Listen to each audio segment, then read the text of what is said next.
Well, you know why we're here. You know why the Marcy Week show is here in your home, seeking to get this interview from you because I was speaking to you this week. I think it was on probably Tuesday, Tuesday. and I was just amazed at what you were telling me. And I said to myself, I wonder if our viewers know about the history of Whole Town, and especially because we're hearing about the plans of demolishing the civic center to put up a 9-story hotel there. I think it is important for us as Barbadians to understand the actual history. So where do we start? Well, we can start on the 25th of July this year. Yes. We can go back 400 years, Hmm. exactly 400 years, to a certain fustic tree, which was planted on the spot of the monument. Hmm. And that fustic tree was engraved with the initials of a few English sailors who could read and write. Hmm. Not all could, but they English discovered settlers who couldn't read and write. Anyway, sailors, not settlers. sailors, They were settlers. They're sailors, not the sailors. settlers. These are the Right. sailors Wow. that on that same day discovered out of a storm, a hurricane, I suspect it was, blew them off course, and they ended up. Even bring that God's Almighty book for me, and they ended up um, flying before the wind somewhere out in the northwestern Caribbean, Oh, wow. and they found themselves at daybreak getting away from that terrible wind at looking at this. So that's what they would have seen. That's what they saw first. Wow. After they got blown out this side. Of course. And so when you say English sailors, so these would have been white Of course, yes. Right. They're traveling from Dutch, Hmm. South America, Suriname, what we now call Suriname, Yes. going on the way back to England. Of course, they're going on the island course Hmm. right up until they reach um, New York area, Yes. then to go across on the Gulf Stream. Because don't forget, they had no motors in those days, so Hmm. they're on the currents and on the wind. That's how they travel. Yeah. So which part of Barbados are we looking at? This is a ridge. You're looking at the East Coast Road. So they came upon the East Coast. Yeah, when they Yes. broke, that's what they saw. That's the first sight they had of Barbados, and they're looking in front of them Uh-huh. is the waves that you see, all the turbulent ocean. Yes. So they had to sail around the north until they could find some place safe to land, and that was that whole time. So after so this is the first place they saw, and Yeah. then they Came sailed around. around to Whole That's right. Town. Yeah. I understand. Okay, and do you know how many sailors were there at that time? I know it was one boat, and that the same captain, Hmm. Powell, came back 2 years later in February. So that Monday just gone, the 17th of February, Yes. was the 398th year that Whole Town was settled. Okay. But July of this year will be 400 years, exactly 400 years, that those people saw that. And when they got to Whole Town and they landed out of that storm, they were so grateful. They scratched their names, the initials, those of them who could, and they put J.K. of E. James, King of England. Right, because that they're tree. from England. That's So, right. so they wrote, yeah. And that tree, my grandmother tells me, Hmm. from ancient lore passed down, that tree was blown down, dug up in the 1780 hurricane on almost the exact spot that the monument now is on. Right, where we see the obelisk right there at the Civic Center. Isn't that interesting? And so they would have put that monument there to as a remembrance Commemoration, to yeah, commemorate yeah. these English settlers. The monument Wow. has has an error on it because looking through, I said that the English couldn't spell and stuff, but there was a mistake made. They had 1605 on it, Hmm. but it actually was 1625. It may have been a typographical error. Arrow, but it's 1625. 1625, Okay, yeah. so you're making that very, very clear. Mhm. But the And settlement now mhm. is 1627. That's when they came back now with the agricultural produce and started to cultivate stuff in in Barbados. Barbados. So that is a very significant place. Mm.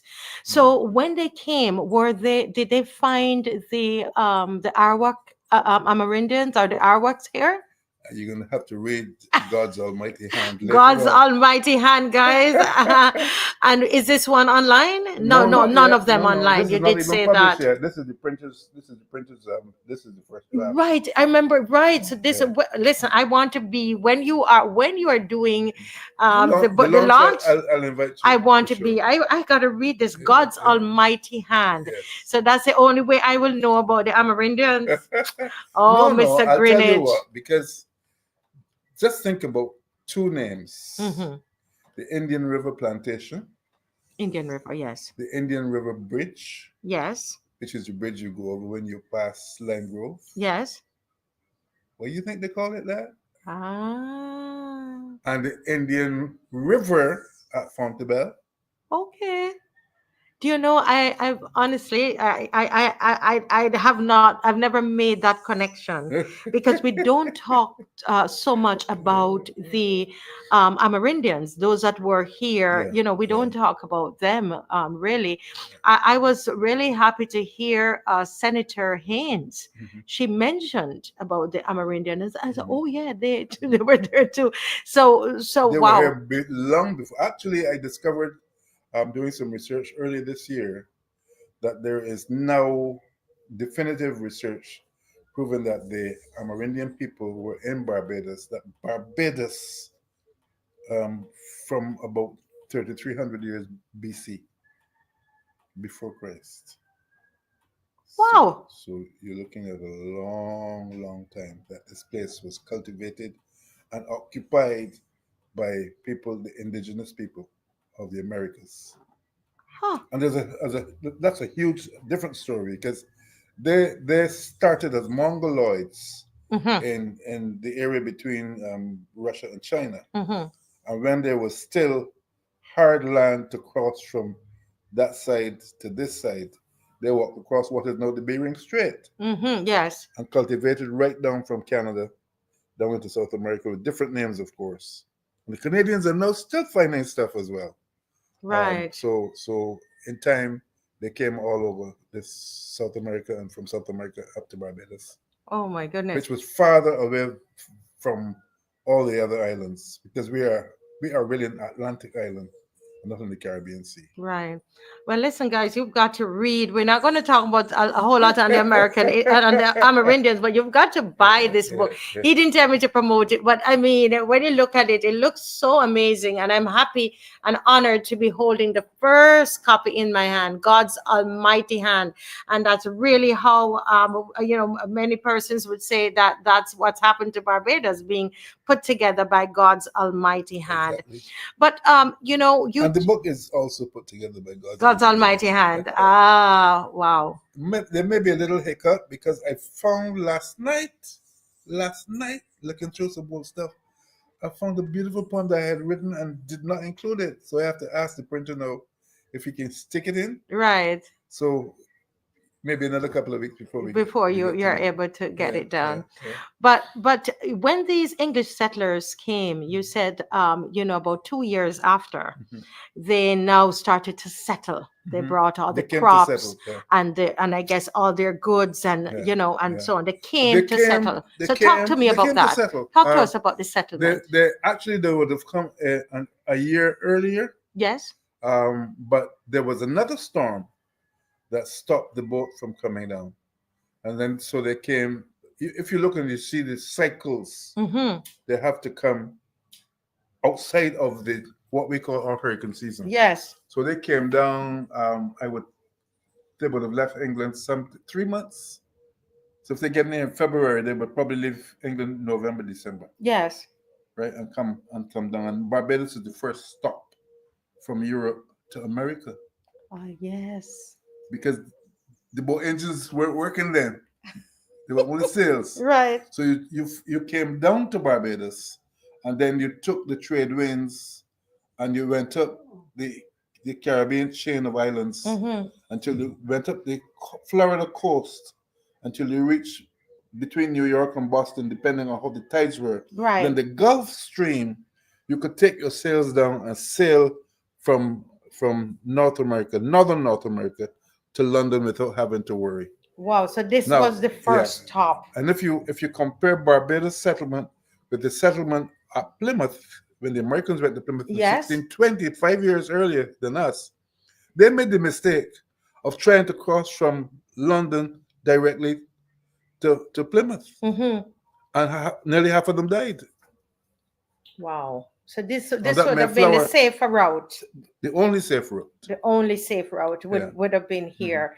And so they came, it's 1627, they Mhm. settled Settled, here. yeah. And that where we, talk to me about, after they settled here, did they then decide that they're going to have the sugarcane industry? Is that where it all started? Sugar came later. I'll tell you what happens is that they came in February. Mm-hmm. Powell the Elder, the two Powell brothers, the whole Yes. family of mariners. Mm-hmm. Powell the Elder, Henry, he landed, built a few rudimentary huts for some people to stay in, Mm-hmm. and went off to the Guyanas. Right. And whilst in Guyana, he picked up everything that he thought he saw in Guyana that could help here. So he brought fowls. Really? He brought sheep. He brought yams. He brought potatoes. He brought sugar cane. All sorts of produce that could grow in Barbados. Now, the sugar cane was not brought up for commercial. Mm-hmm. It was brought as an energy drink.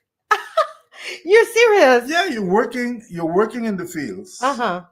And things are hot.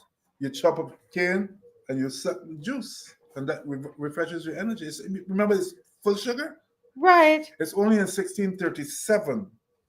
They brought indigo, they brought cotton, all of that, and the first couple of years, that's what was exported: timber, cutting down the forest, indigo, which is a blue dye, cotton, of course, was major, and tobacco. But then you had a lot of competition from tobacco in the United States, so that wasn't paying off much.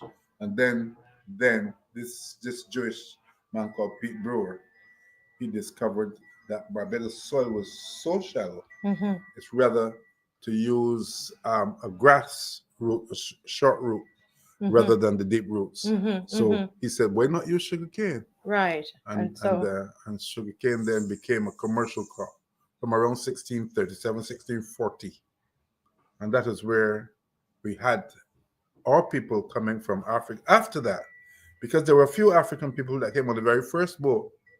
But when for the very first boat when the English was coming, the first settlement boat in 1627, they had Africans 10 on that Africans on board were How many? captured. 10. They were captured on the way as the boat was coming. They met a Portuguese, some other boat, and they captured. They stopped the boat. They had more firepower. They took off what they could. They took these 10 Africans, and they fired and shot the boat to pieces. And they think the boat was sunk with the rest of the crew in mid-Atlantic. So did they come here? Those Africans came in as slaves? Of course. Okay, because they were no like prisoners of war, really. Yeah. Oh wow! When there's so that's why we sing the song. We all came in the same boat. There's a calypso that says that. We came in the same boat on the same ship. Same, yes. Oh, right. That's So what all that's came what they're together. talking about. Yeah. That's what they're talking about. So wow, that I think that's a piece of interesting piece of history that a lot of people they don't even know about that. Yeah. But so talk to me about how they developed Holetown itself. Well, Holetown was the first town. First town, yes. And Holetown remained the first town generally until pretty close to 1640. Mm-hmm. For the first 10 to 15 years, Yes. Holetown was the seat of power. Mm-hmm. And the governor lived in Holetown. Governor Tufton was in Holetown. It's only after that, after Tufton was assassinated, well, they used the word executed. I use the word assassinated. Yes. And he was assassinated in 1630, just after he announced the first 6 parishes, 6 western parishes. Christchurch, St. Michael, St. James, St. Peter, St. Lucy, and St. Thomas, which is a surrogate of St. James. Mm-hmm. Okay. Why Uh, you why surrogate? because, first of all, it had no seacoast. But the original 14 plantations went so far inland, right Mm-hmm. up to Vaucluse, Right. to Poway Spring area, that they made claims. After 14 was dispossessed, they were Mm. making claims for parachute for themselves. I The see. people in the upper regions. In the upper region. So then they kind of annexed that Then, and became St. Thomas. right. But originally it was part of Part of St. St. James James. and St. Peter. St. James and St. Peter. Mhm. I understand. I understand. So this is now our first town, first parish, Mhm. first everything. Yeah, And how did they come up with the name Whole Town? the river. Ah, the river. The The river, same Indian River? the same Indian River, Uh-huh. but the Indian River is an indigenous name. But the English sailors who were accustomed to the Thames, there is a tributary on the Thames called the Hole. And it so reminded them of that hole that that's what they called it. Oh wow, interesting. So they named it off of something that they were familiar with. That's right. That's how we got the Interesting. hole. That's how we got whole, and they Right. call it Whole The whole Town. town.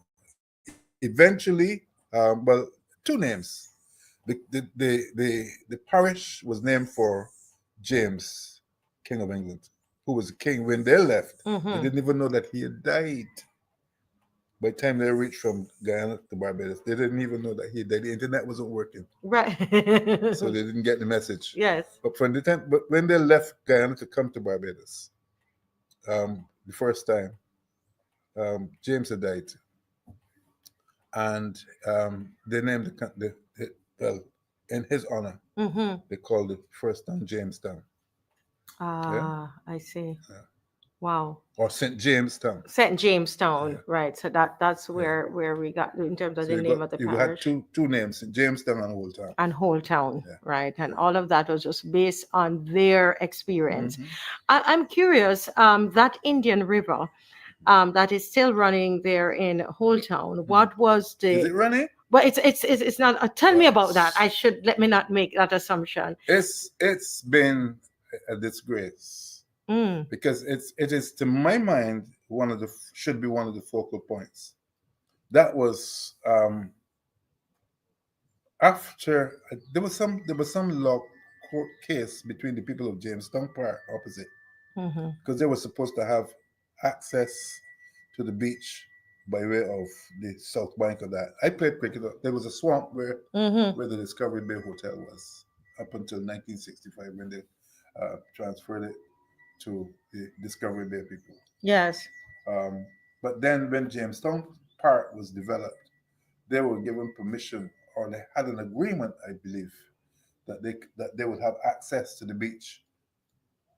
Here we go again, beach access Mm-hmm. by way of the south bank, the north bank of that stream. And I know it fell apart because I think, if I'm not mistaken, that might still be something in the law courts. Oh my goodness. So this Indian River. So tell us. I'm trying to understand where this river. So in terms of Lime Grove and the Mm. Whole Town Mhm. Methodist, is it anywhere? Would it have been anywhere in that area? It is right to the north of Lime Grove. But remember that when I was a child, it was about 100 feet or more wide What? because everybody had livestock, and it's a green space, and you can walk up that space right up to the first ridge, and then there's a raft of steps. You can Mm. get up to the second space, which is the Highway 2 by the Lancaster Gully. The Lancaster Gully, if you know where it is, I know Lancaster. Mm-hmm. well, Lancaster Gully feeds into that. Into that. So you're telling me then, Mr. Greenidge, that did we build on the river? You canalized it. I say cannibalized it. Made it into a very narrow space, and so that after that, when the waters came down in torrents, they always overflowed the banks until Lime Grove built up the south bank. So this is interesting. I'm not blaming like Grover. I No, think no, they did no, a good no, job. no, no, no, no, not at But all. the people at Jamestown Park got a rough deal. Rough. Good evening, Barbados. Good evening, Caribbean. Good evening, the world. You are watching the Marcia Week show, and tonight, as you see, we started off with historian Morris Greenidge, not Maurice, but Morris Greenidge. He's a musician and author. I have several of his books here that we're gonna keep pushing tonight because you've got to support him. This is a Whole Town Barbados book, and that I can't wait to start reading this book. This history is so amazing, and he gave me another one. This is a novel. Just Call Me Madame. And we've got to have another conversation with him about this. But I am just enjoying this. I went the mic on the move went to him today because we recognized that he had an issue with Wi-Fi. So we decided, you know what, we are going to go straight to him. And this man is 84 years old. What are these Bajans eating? What's happening to this community of seniors? He's 84 years old, and listen to this man. Listen to his memory. Listen to his intellect. Listen to his flow of thoughts. He's not trying to remember what it was again. No senior moments. You know, he's 84 years old, well accomplished man, and we're so happy that he allowed us to go into his home and to do this interview. Now, what we're going to do, we have lots more of this interview. All right, tell me, thumbs up, give me a thumbs up if you're enjoying it. Did you enjoy this piece of the interview tonight? Because we have more, but we're giving you in pieces. Anybody enjoying it? Are you enjoying this tonight? If you're I have to see the thumbs up if you're enjoying it.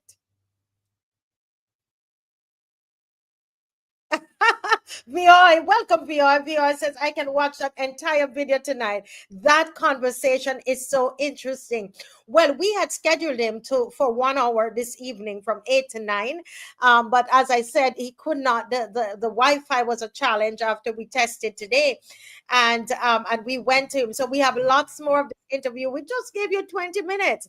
Well, we're going to have a break, but in the break, I want my people who are in Kamar and Sonia, if she's on, to help me to monitor the chat. Hi, Andrea, Marshall, Jack Murphy, Firestorm, people liking it. Jacqueline, Allen, liking it. Michelle got 4 thumbs. Sandra Hines, oh my God, Sugar Cane, how many thumbs up? How many waves? Okay, well, if you're enjoying it, it means that you need to share. You need to share this.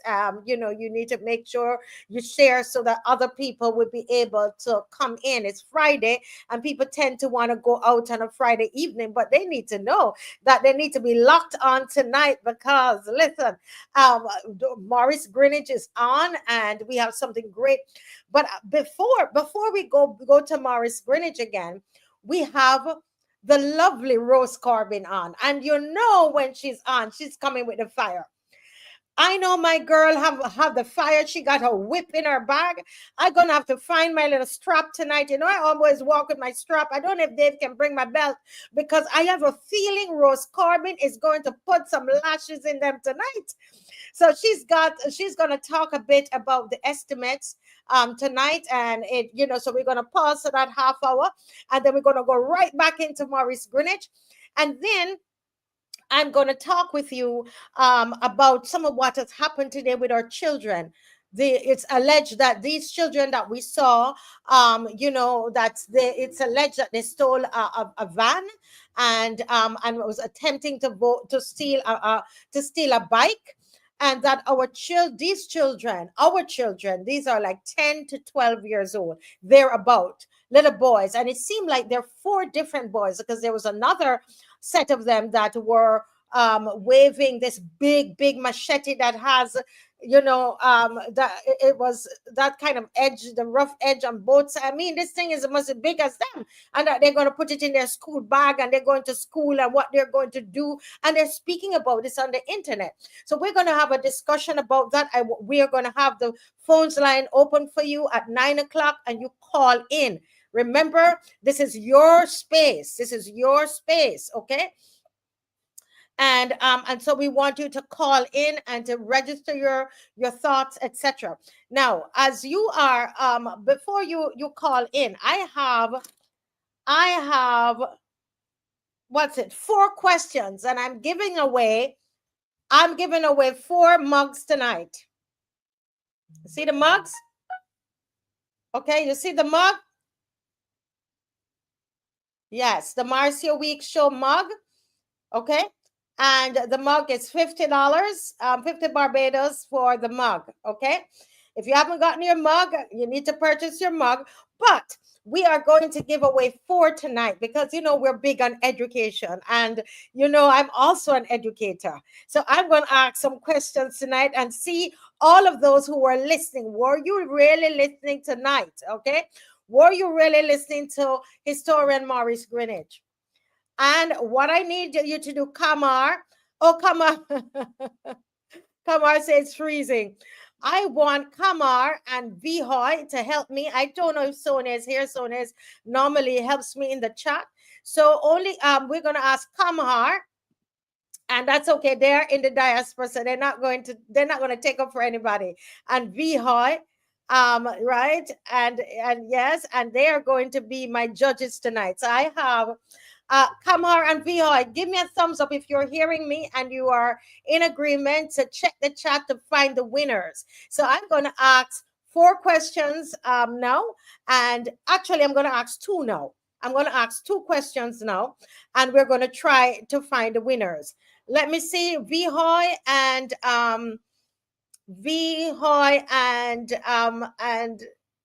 Kamar, are you all ready? Ready, set, go. Vihoy is ready.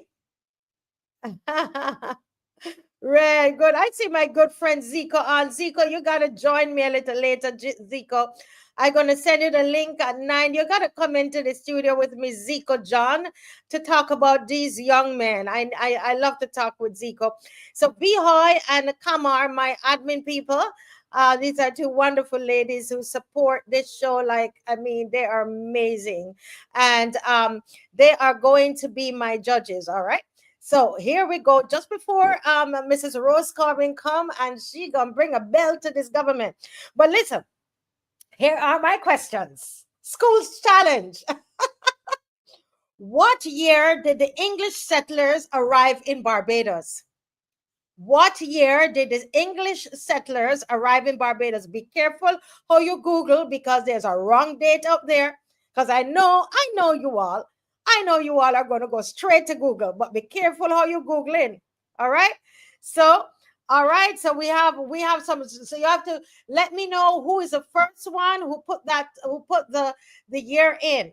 The second question is, and remember what you're winning. You're winning a mug. Okay, you're winning a mug. The next couple questions, some of you will be able to win a book, one of Mr. Marshall's, Miss Marshall, my wonderful friend Trevor Marshall, but he reminds me of him, Mr. Morris Greenidge's book. You're going to be able to win a book. So the next question is, so make sure you write down the names for me. Who was the first to put the name in? Write it down for me, my admin people and my judges, Vihoy and Kamhar. Okay. The next one is, which section of Barbados did the English settlers first see when they came to Barbados? Which section of Barbados did the English settlers see when they first came to Barbados? Who is going to win that? Who is going to win that? Who is the first person that's going to win that? Aha. Aha. Aha. Okay. Wow, somebody say Holetown, that's wrong. St. James, that's wrong. I see somebody says Somebody got it. Kenneth got it. Kenneth Norville. It seemed the answer is East Coast. So whoever is the first one, let me not jump into the and do the work of the judges, because I might miss the right person. Okay. So the first was where they first saw was the East Coast, that ridge, that beautiful ridge on the East Coast. That your prime minister is planning to sell. Your prime minister is planning to sell. Right? They saw, that's the first thing that they saw when they came. All right. And the year is actually 1625. 1625 is when they came to Barbados. Right? They had that storm, and at the end of it, they woke up daybreak and they were right here, they said, and they saw the ridges right there on the East Coast in 1625. Though on the monument it says 1605, but as he said, we must remember that a lot of them could not, it could be a typographical error, or a lot of them, they could not read and write. Okay. I know that's hard for a lot of people to think that these white English settlers could not read and write, but they could not read and write. So some of it is a little, thing. But I think that was wonderful. Okay, so okay, so we have a winner. Keith is a winner, and I think who is the next winner? Who is the next winner? So Keith Norville is a winner. Keith Norville. So guess what, Keith? You can pick up your gift. Tell you where you're going to pick up the gift. Pick up the gift on Saturday. On Sunday. You're going to pick up the gift on Sunday when we go to our Holetown. Right? When we get to Holetown, yes, our Holetown Roadside Parliament. Okay? Holetown Roadside Parliament is where you're going to pick up your gift. The other winner, the same place. We will have the mugs there for you. The Holetown Roadside Parliament, Sunday, February 23rd, 3 p.m., preserving our land and heritage. All right. So please, please, please, that's where you're going to pick it up. All right. All right. Well, you're welcome, Kenneth. You're a good student. You're smart. Okay, that's wonderful. And Jacqueline Allen as well was the first winner because she said 1625. So Jacqueline, congratulations. We should have a little congratulations thing going. Next time, we'll have it by the time the next questions. All right. Well, let me get the belt in hand here. And tonight, this time around, we're going to play the anthem at the end because of the way we started, okay? I know as some of you telling me, you want the anthem played, but we started a little different tonight, right? So we are, right now, I have in my hand the belt. This, I'm telling you, this administration needs it here. They need correction, not physical beating, okay? I don't mean that. What I'm talking about, they need the rod of correction. They need correction. And this is what this educator, Mrs. Rose Corbin, is going to be doing for us tonight. Welcome, Miss Corbin. Good night. Are you there? Miss Corbin. Okay, while we wait on Miss Corbin, let's listen to the let's play our ad before we hear from Miss Corbin. Seem to have some technical issues there, and we're gonna go right into our ad. All right. Yes, we're gonna go right into our ad. Dave, are we ready with that ad? All right, we're gonna go ahead, Dave.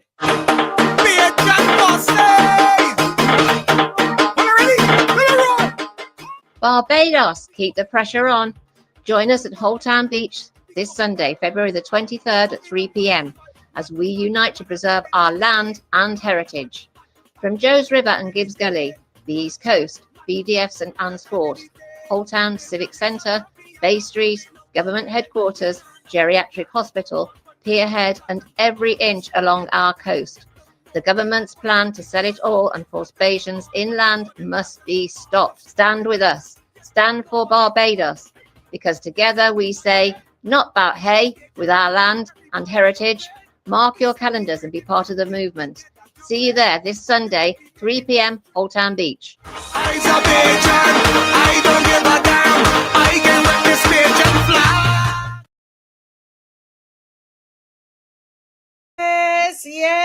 Yes, Rose Corbin. I can see Rose there with her with listen, what you had? The bell and the listen, you better make sure you're there, you know. Good night, Mrs. Corbin. How are you doing? The last time, what is it? You had a cow shell, or what did you have on the street there beating and had us dancing? It was part of it was just a small fry pan and ice cream and ice cream scoop. And so you're right. You had a pot. You say you're talking about a bell, but It was a miniature coal pot. A miniature coal pot. Yes. Yeah. Oh my gosh. I tell you, listen, this woman is something else. She is one of the darlings of our nation, full of wisdom. And let me tell you, you see how sweet she comes on here and she smiles. I bet you she gonna lay down some lashes tonight. I bet you. Sorry about that. All right, go right into it now, Mrs. Corbin. Good evening to you, Marcia, and to the audience. And I'll greet you as I normally do. Good evening, be loyal sons and daughters, all firm craftsmen and women of our faith. And we are glad for these opportunities where we can write on history's page through our pen and through our voices, individually and collectively, to make a difference in this land for ourselves and for future generations. I know we are on for in terms of time, so I'm going to briefly let you know why I am here this evening. I was prompted by the happenings which occurred recently in the lower house of Parliament on Wednesday during the estimates, and particularly on the estimates pertaining to the Ministry of that deals with social affairs and services, headed by Minister Humphrey. I want to say that this is not a finger pointing at personalities or individuals. I speak to, pardon me, but Marcia is one of our adult students that keeps calling on WhatsApp. Just let me, Debbie. This is a good time to let you know remind you that Mrs. Rose Corbin is not just a talker, but she is the one who has trained all of the those teachers for the Elevated program, which is still going. And so that's one of the students, she said, that's calling her at this hour of the night. And so we're giving her the mercy, the grace her to answer the student. Are you ready to go again, Mrs. Yes, Corbin? please. Yes, please. And so I'm saying it is not, Marcia, an attempt to point fingers at persons or personalities. I'm speaking, or being partisan. I'm speaking to principles. I'm speaking to practices, proper practices and protocol. I am looking at how our democracy can be undermined. And I am also looking at raising awareness in terms of how one treats the power and the autonomy given to them under the name of democracy by the vote through the people to represent our interests. So that is the premise on which I will proceed. I shall ask you, Marcia and Dave, to share with us that video. I am going to, Marcia, allow the viewers to take in as much as we can. My challenge is, Marcia, is that my people don't listen to matters like these. They don't read enough. They don't do the research. I want us to listen, and I will tell you when to haul up. But I want you to listen as much as possible to the engagement and interaction or lack thereof in the debate on the estimates. It is not the focus is not on in terms of the individual, but how monies are allocated and not being accounted for. I want you to listen to the and see how the chair responded to the leader of the opposition. And I want you to think, because it forced me, Marcia, and the audience to go to the House of Parliament website and spend all Wednesday evening and part of yesterday reading about conduct in the House of Parliament, the orders, what is obtained, what is not obtained, to determine if the leader of the opposition was out of order. And I also have been calling around to ask persons who are familiar with procedural matters that occur in the House of Assembly, if anything was out of order. So it has nothing to do with the leader of opposition. It has to do with protocol, practices, and procedures. So let's look at that video, please. Thank you. Nor does it derive from my office to join in the self-congratulation that is transpiring between the minister and the members of the government. My role is fundamentally different here, as always, and I intend to abide by the prescription of the office that I hold. Unless the public or any of us should forget, this exercise is about the spending of monies, vast amounts of monies that belong to the public.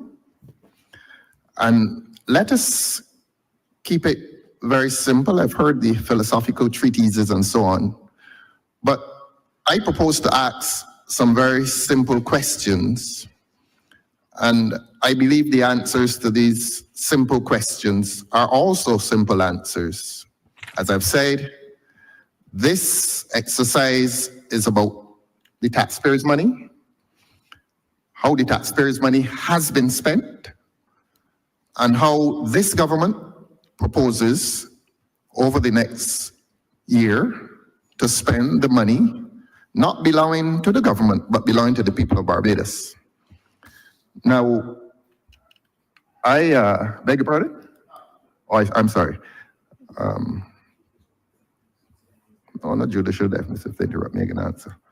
Now, in that spirit and with that content and intent, I want to remind the Honorable Minister and the Honorable Member for St. Michael's South that last year, During this exercise, we were told that a particular organization, and I will let it remain nameless for the time being, was paid $500,000 of the money belonging to the taxpayers of this country.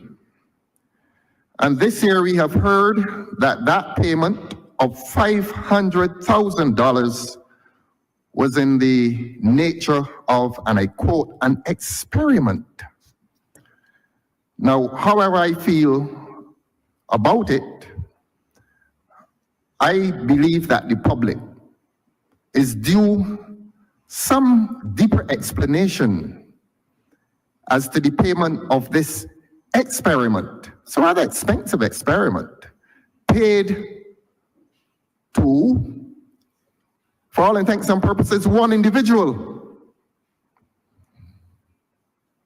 $500,000 last year by way of an experiment. The public is entitled to know how much that entity, I will depart from the language now of individual, that entity is being paid this year, or how much it is proposed to pay to that entity this year, having been paid $500,000 last year as an experiment.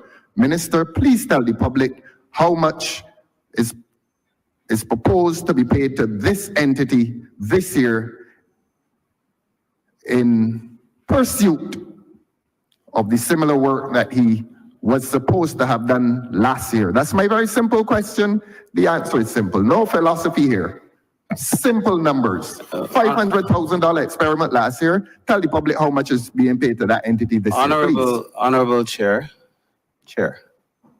I do not know that the leader of the opposition can tell me how I respond to a question.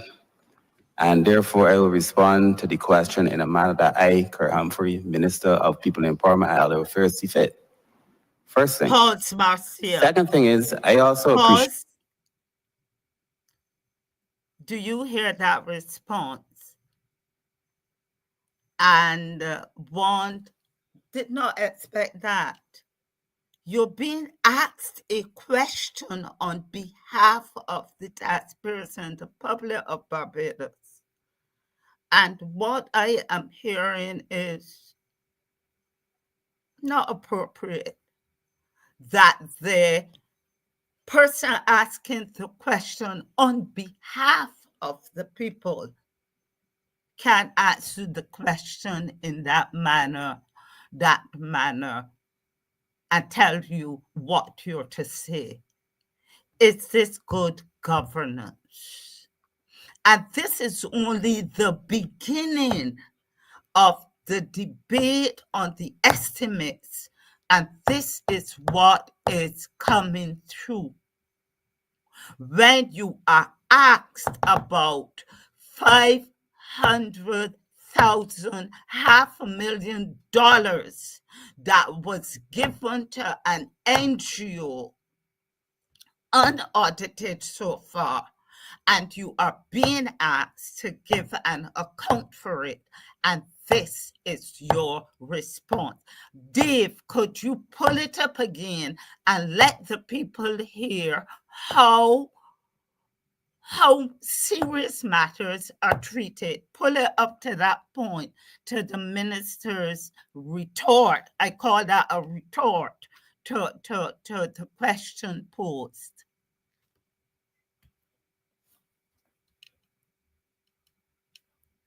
And then we are asking our youth, our students, to be respectful to persons who are placed in authority.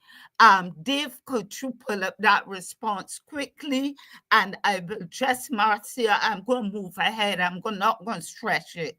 But I want the public to see that arrogant response. Is it possible? Chair, I do not know that the leader of the opposition can tell me how I respond to a question. And therefore, I will respond to the question in a manner that I, Kurt Humphrey, Minister of People Empowerment and Elder Affairs, see fit. First thing, Second thing is, I also appreciate that the Honorable Leader of the Opposition has finally come to the appreciation that these estimates are meant to explore numbers. And perhaps that realization came to him as an epiphany this morning, because it certainly has not been the experience in this well. Oh, let's stop there. Let's stop at that one. Let's stop at that one.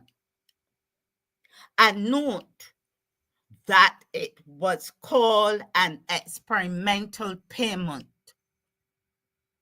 Give me $500,000 now. Let me see why we're experimenting. This is how the taxpayers' money is being spent. I want you within there, and I'm just going to give you little bits and bobs. I want you, viewers, to listen to the entirety of that engagement across the divide. The minister went on to call the leader of the opposition's questioning and prompting for answers theatrical, cheap theater. Theaters to entertain people.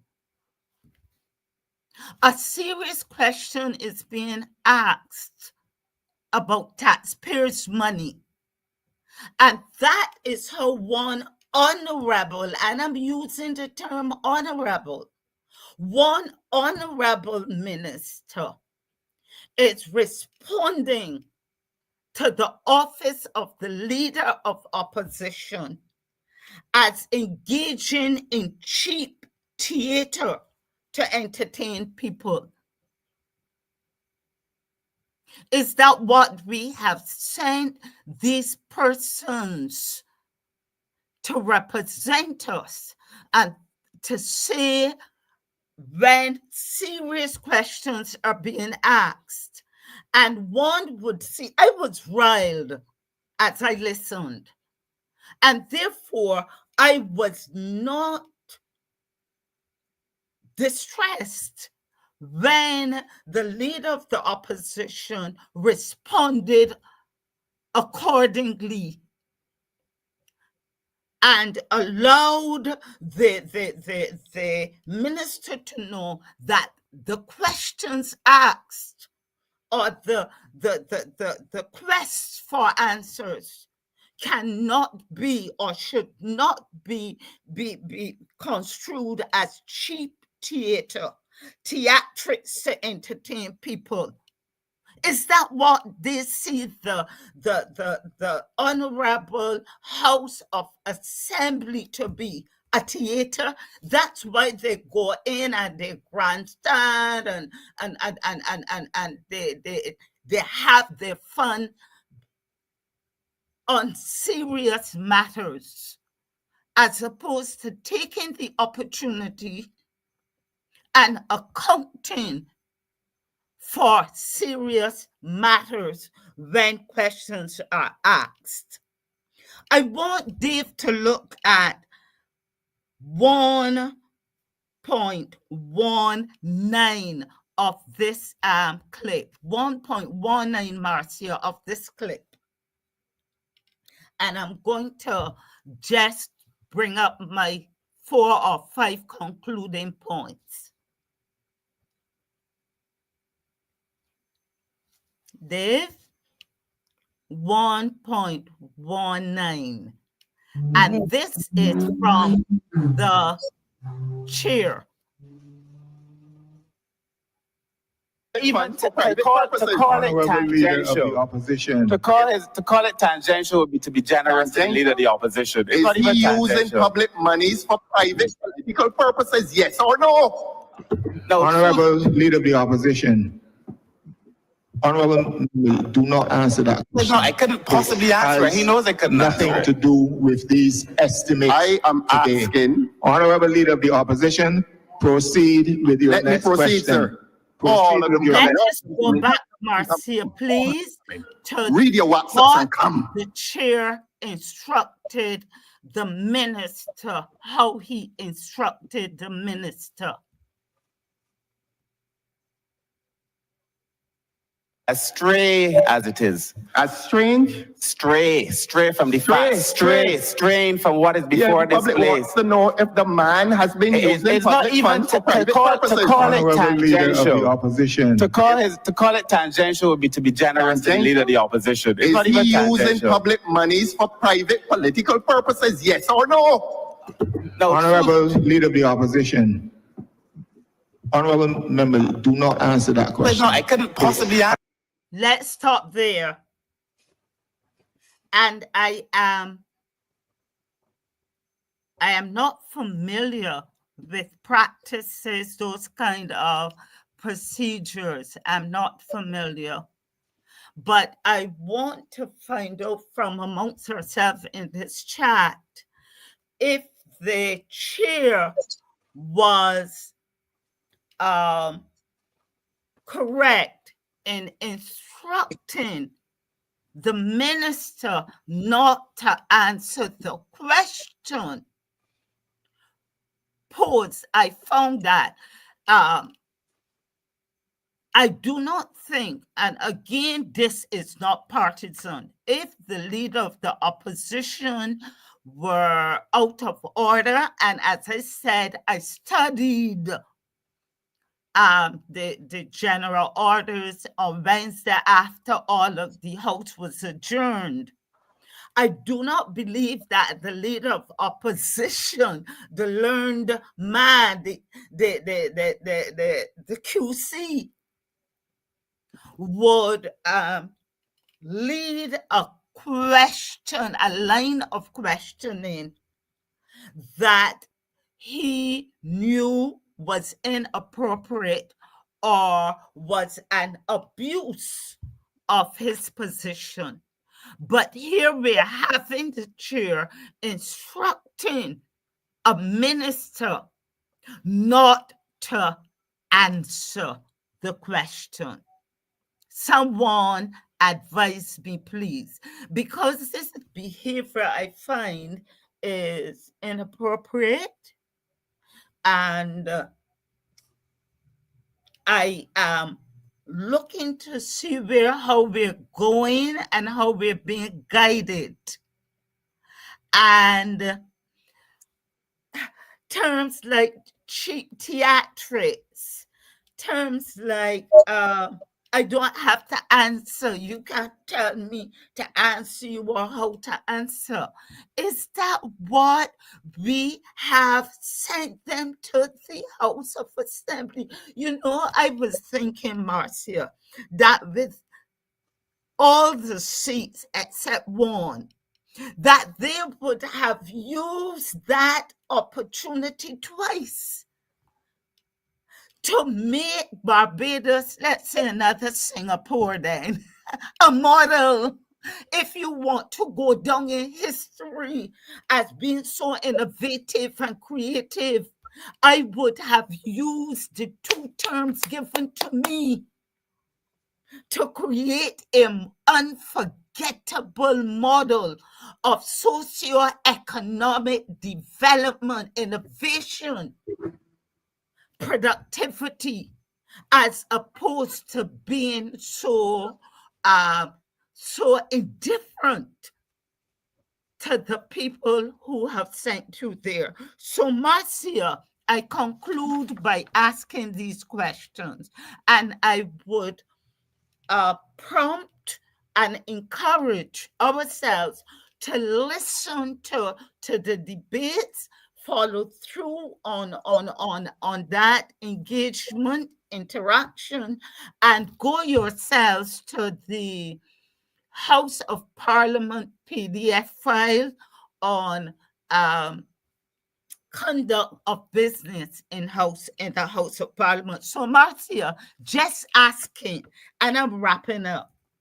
So if in the days to follow, as the debates continue on the estimates, and the leader of the opposition were to ask the government minister responsible for their respective ministry to account for money spent, will he be bringing cheap theatrics to entertain the people? And here's some questions that I put out there. What will be the response if the leader of the opposition acts on our behalf, the people's behalf? I'm not talking now about those who listen to the Marcia Week show, but on the people's behalf. What about the $6 million for the whole project? Just asking, would that be 60 million. 60 million. 60 million, sorry. I have 60 here. Would that be packaged as cheap theatrics to entertain people, and the chair would be instructing that minister not to answer? Another question I have here, if the leader of the opposition were to ask, just asking on our behalf, about the $25 million for the Cricket World Cup from the African Bank, that loan to Kensington Oval Management Inc., from which some of the money, $5 million, we are told went to Oystins, refurbishment of Oystins. Some of the money I read today in my research went to Haman's Market. I don't know if that is a private sector, government liaison, but some of the funds went to Haman's Market, and some of the funds went to the upgrading and renovation of Pelican Village. And we were to ask for an account of that $25 million. Will that be the dismissive response? I have 2 more to go. What about the $60 million from the Housing Credit Fund held at Central Bank, from which that hope money was given, to which the Hope Project received money? If that question is asked, will the chair be autonomous and instructing the minister in the well not to answer? Well, Yes. Parliament could be finished, Marcia. We Yes. don't need a parliament. And the last thing I'm asking here, are you aware that only today the Prime Minister signed for a loan, of $75 million. And listen for what it has been borrowed for. And I quote, to advance cultural heritage and tourism development and modernization of related infrastructure. And that loan of $75 million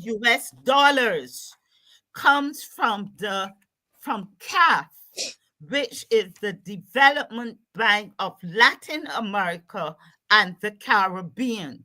So suppose a question was asked about that money, who will give oversight to it? Will it be distributed between the Ministry of Culture and the Ministry of Tourism? What do you mean by to advance cultural heritage and tourism? Cultural heritage one, I am mashing up the slave ground up at Newton. You're mashing up that UNESCO corridor and giving it over to private investors, as you are doing at Holetown. And now you are signing today. How many people in Barbados are aware that today, flanked by the Minister of Culture and the junior minister, or whatever her name, Senator Dr. Chantel Monroe Knight, flanked by her and other officials, the Prime Minister signed a $75 million agreement to advance cultural heritage and tourism development and modernization of related infrastructure from the Development Bank of Latin America and the Caribbean, CAF. Didn't we just get, Marcia, $25 million loan from the African Bank for infrastructure in preparation for the World Cup that has just gone? And we do not know. The central bank, I read, and I want to say that I trust the central bank and its leadership. I have respect for the leader of the central bank. However, the central bank put out in its report last year that the World Cup was a success. Enumerate that success for me. Right, we want to know numbers. Give me a narrative. But, so, Marcia, I finish here. Yes. Well, Rose, I mean, I told you, you see how she comes sweet, but I tell you, you see, somebody said Mrs. Corbin must come to the front of the class. Mrs. Corbin is a teacher in this class. And let me tell you, I told her that she was coming. Listen, this is not physical abuse. This is bringing, what this symbolizes is correction. This symbolizes correction. She is bringing correction, is what she's bringing. You heard what she said. I love the way Mrs. Corbin started out. She went and she read. She went online and searched for the Parliament and what should happen in Parliament and the decorum, the behavior, the conduct. And it is out of that she's speaking, not out of partisan politics. Okay, and because a lot of you love to, that's the first thing that comes to your mind. But we are sticking to principles, and it's based on the principles that she came out with the rod of correction tonight. And Mrs. Corbin, I want you to hang around a bit, because at 9 o'clock we are going to continue this discussion. I want you to get ready, Mrs. Corbin. Put out some questions there, and enough for you to be able to call in at 9 p.m.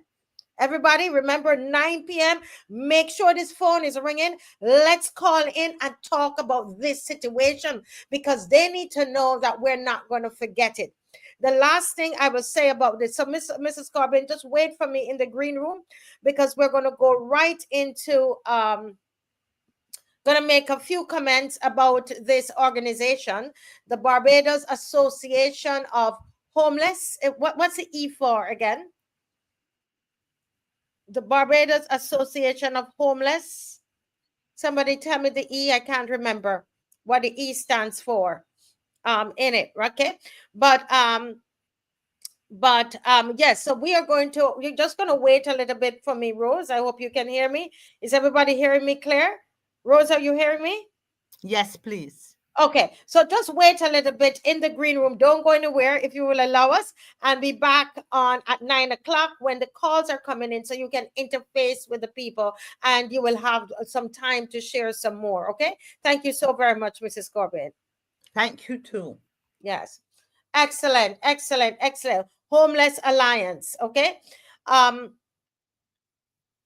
Listen, folks, I want to say to you, just to back up a little bit, I'm just going to take about, say, 3 minutes to say something on this organization and on Kimar Safri.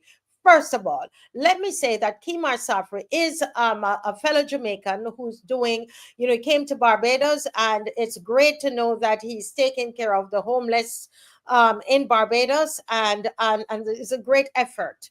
Okay, so I'm not knocking the effort or anything at all like that. I'm not knocking that. He's my countryman, and I want to say, Kimar Safri, if you're listening, we are very, very proud of you that you've come and you've seen an issue and you've tried to be an answer to that issue. So this is not really about the act of what you're doing. I think what people are asking about is a little bit more accountability. So, for example, Mr. Safri, I'll just say this before we go into, we're going to go back to Morris Greenidge. 11 months ago, Mr. Safri, you were on Alternate Views, which is Kimar, the other Kimar's show. Okay, Kimar Stewart's show, our friend Kimar Stewart's show. You were on that show, Alternate Views, which is on Thursday evening, for those of you who need to tune in on Thursday evenings. And you said something that was rather interesting. You said that you were only being given $250,000. Carefully listen to what I'm saying, people. Listen. You were being given $250,000, not paid, because you explained very eloquently that you use the funds to run the organization, etc., like any charity would. And any charity, and I believe you use it to run the organization.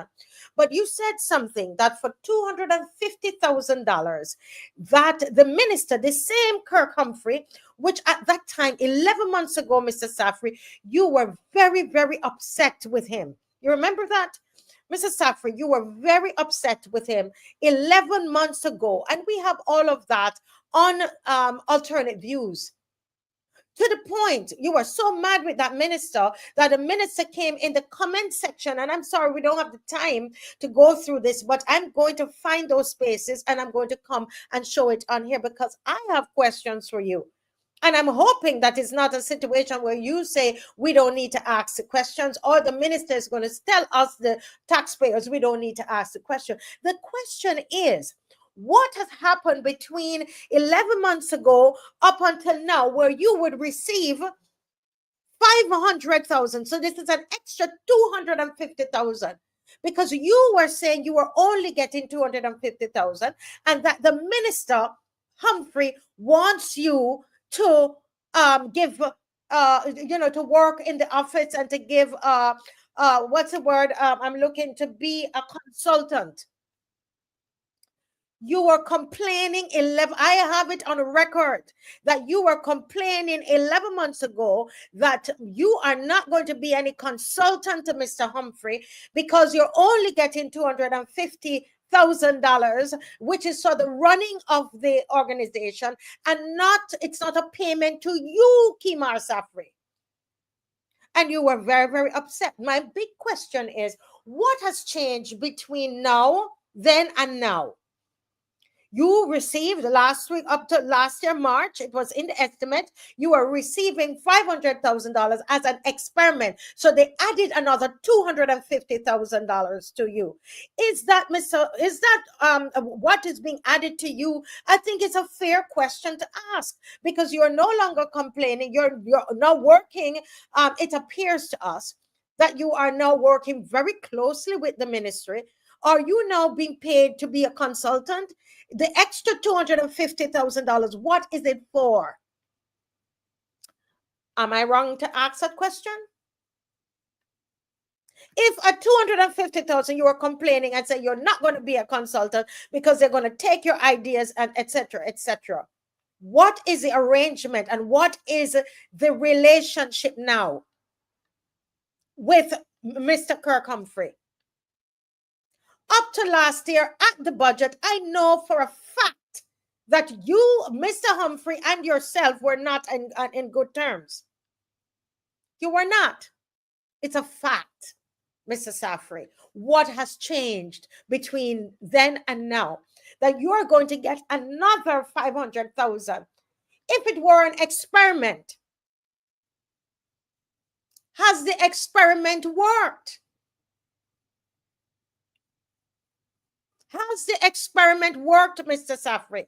And we have to ask this because we are seeing so many things that's happening to our children. And while we understand the work that you do, and that's fine, it's just about accountability and transparency. Please remember, Mr. Safri, we do not have the Public Accounts Committee, because the party that you are now part of, because you said, I remember in that same video, and I'm going to end here, okay?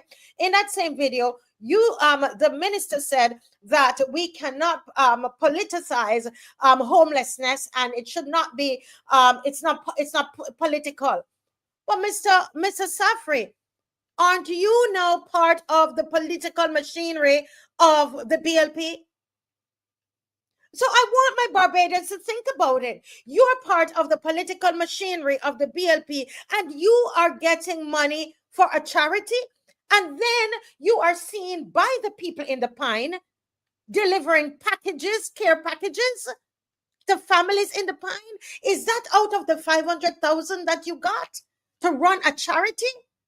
Do you see where the challenges are for us, the taxpayer? The taxpayers, do you see why we are asking these questions? Mr. Humphrey said on the same alternate views that you should not mix up politics and dealing with the homeless. Yes, Mr. Humphrey, you said that. So why is it Kimar Safri is so not neatly woven into your political machinery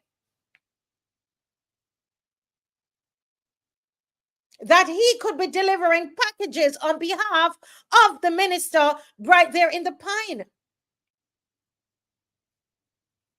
Are you now being paid as a consultant with the extra 250,000? What are you doing with it?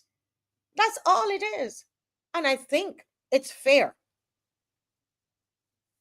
I think it is fair. I am not at all trying to say that you're doing something nefarious or, out of the way with the money. I am not assuming that. I really am not. I am saying, if it were an experiment, why did they use the word experiment? If it is an experiment, it's 1 year now. It is 1 year. We need to know what has happened to that experiment, Mr. Humphrey. Has it worked? And I must say, Mr. Humphrey is one of the MPs that I really like. I think that he tries his best to deal with people who are in need. That's what I see. Mr. Humphrey does that. He tries his best. Sometimes he does not have all the resources. But Mr. Humphrey, please understand why the public would want to know, did the experiment work? Is Mr. Safri now woven neatly into the political machinery of the BLP? What impact does that extra $250,000 have on campaigning in a constituency? Is it connected? Because if that is the case, there's a conflict of interest there. It is, because he's supposed to be an independent body. Do you understand? And I want to give you the benefit of the doubt that you don't understand what we're seeing here. That these are all, you're all in bed together, figuratively. You see what I'm trying to say? And I think that it's important that you're able to answer these questions, and it doesn't take away from the work you're doing with the homeless in the city. Doesn't take away from that at all. But I believe that I believe that thing. And as I said, the Public Accounts Committee has been blocked by this administration, and they need to tell Barbados why they're blocking it. They have blocked it. And I say to the people of Barbados, we must use social media as the Public Accounts Committee. Every single one of us ask the questions on social media. We become the Public Accounts Committee. we will ask this question. Okay. And I think that that is important. And I want to speak. I'm going to do some name calling tonight because I cannot believe the nerve of that MP from St. Lucie. I call you the dirty water MP. The dirty water MP. To tell the other MP not to answer a question. You know why this dirty water MP can tell Mr. Humphrey not to answer the question? Because you have not been answering the questions of the people in St. Lucie. You should be ashamed of yourself. Dirty water MP. Yes, it's you. You giving the people stinking water to drink and care nothing. And that's the attitude that you have. It's an attitude of arrogance. That you could tell the MP, don't answer the question because you know what? You're not liable to answer any question from him because the public don't need to know it. It's the same way you're treating the constituents of St. Lucie. Yes, you, the dirty water MP that giving the people the stinking water to drink. You are the one in St. Lucie that I'm speaking of. Very much you. But before we go into we continue. We're going to continue this at 9 o'clock tonight, and but we are going to go straight to Mr. Phillips. Well, yeah, that's a dirty water MP. He's still in my mind. The stinkingness. The water is so stink. Have you ever smelled that water? That must be what is upset. I know he can't wear any white shirt according to the thing. Dirty water MP cannot wear any white shirt because they are all brown from the water in St. Lucie. So you see, he needs to just shut up by about now. Okay. All right. So let's go to Dave. If we could go back to let's go back to Mr. Morris Greenidge, please. And then everybody get ready because we're going to jump into this SAFRI and all of this here and everything that happened. We're going to jump into it and a little later. Okay. Go right ahead, Dave. Thank you. I know Lancaster. Well, Lancaster Gully feeds into that. So you're telling me then, Mr. Greenidge, that did we build on the river? You canalized it. I say cannibalized it. Made it into a very narrow space. And so that after that, when the waters came down in torrents, they always overflowed the banks. Until Lime Grove built up the South Bank. So this is interesting. I'm not blaming Lime Grove. No, not at all. The people at Jamestown Park got a rough deal. Up to now, some of them still get wet. When the water. So we're hearing that this Indian River that we had already gone. We built on it, as you said. I mean, it's cannibalized. You said the river. So we built on the river. All the church, all of that area would have been part of the river, is my understanding. Not the church. No. This you see where the bridge is, the big bridge. Yes. To the north of Lime Grove. Right. That bridge was built in 1920, as it is now. Virtually the engineering and so on, built by local people as well. And a lot of it is sugarcane factory artifacts that are in that bridge, even the rollers and so on. But that is the main. But it used to be easy to traverse because it's 100 feet or more wide, wide enough that you had all kinds of trees, guavas, and this and that and crayfish above the bridge, and always some places to tie your sheep and your cows and your goats every day. Right. Wow. There was lots of life around it. If the sun disappears, and somebody's always home. Somebody goes and lose everybody's sheep, and the sheep walk home. I don't remember I was in Old Town from the time I was 6 or 7. Yes. I don't ever remember hearing of a single loss of an animal. But they know where to.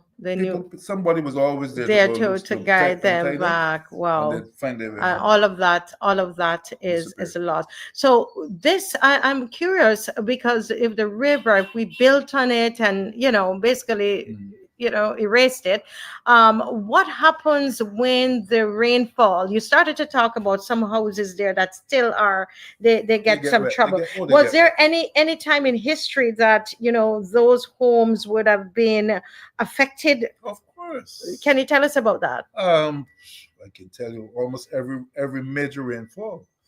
Those homes only went up in the late 60s, Mhm. 70s. Yes.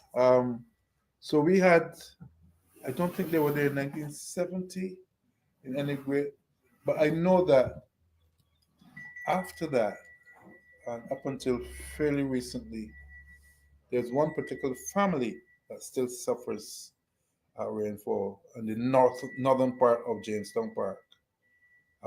There's one family who relocated from England. This is rough because you go to England and you meet all kinds of foolishness in England, and you decide that you're going back home, Mm-hmm. and you buy a spot of land near to where you were accustomed, that Yes. they developed it, and then you find that it's waterlogged, Waterlogged right now. especially when there's heavy rains. When there's heavy rains.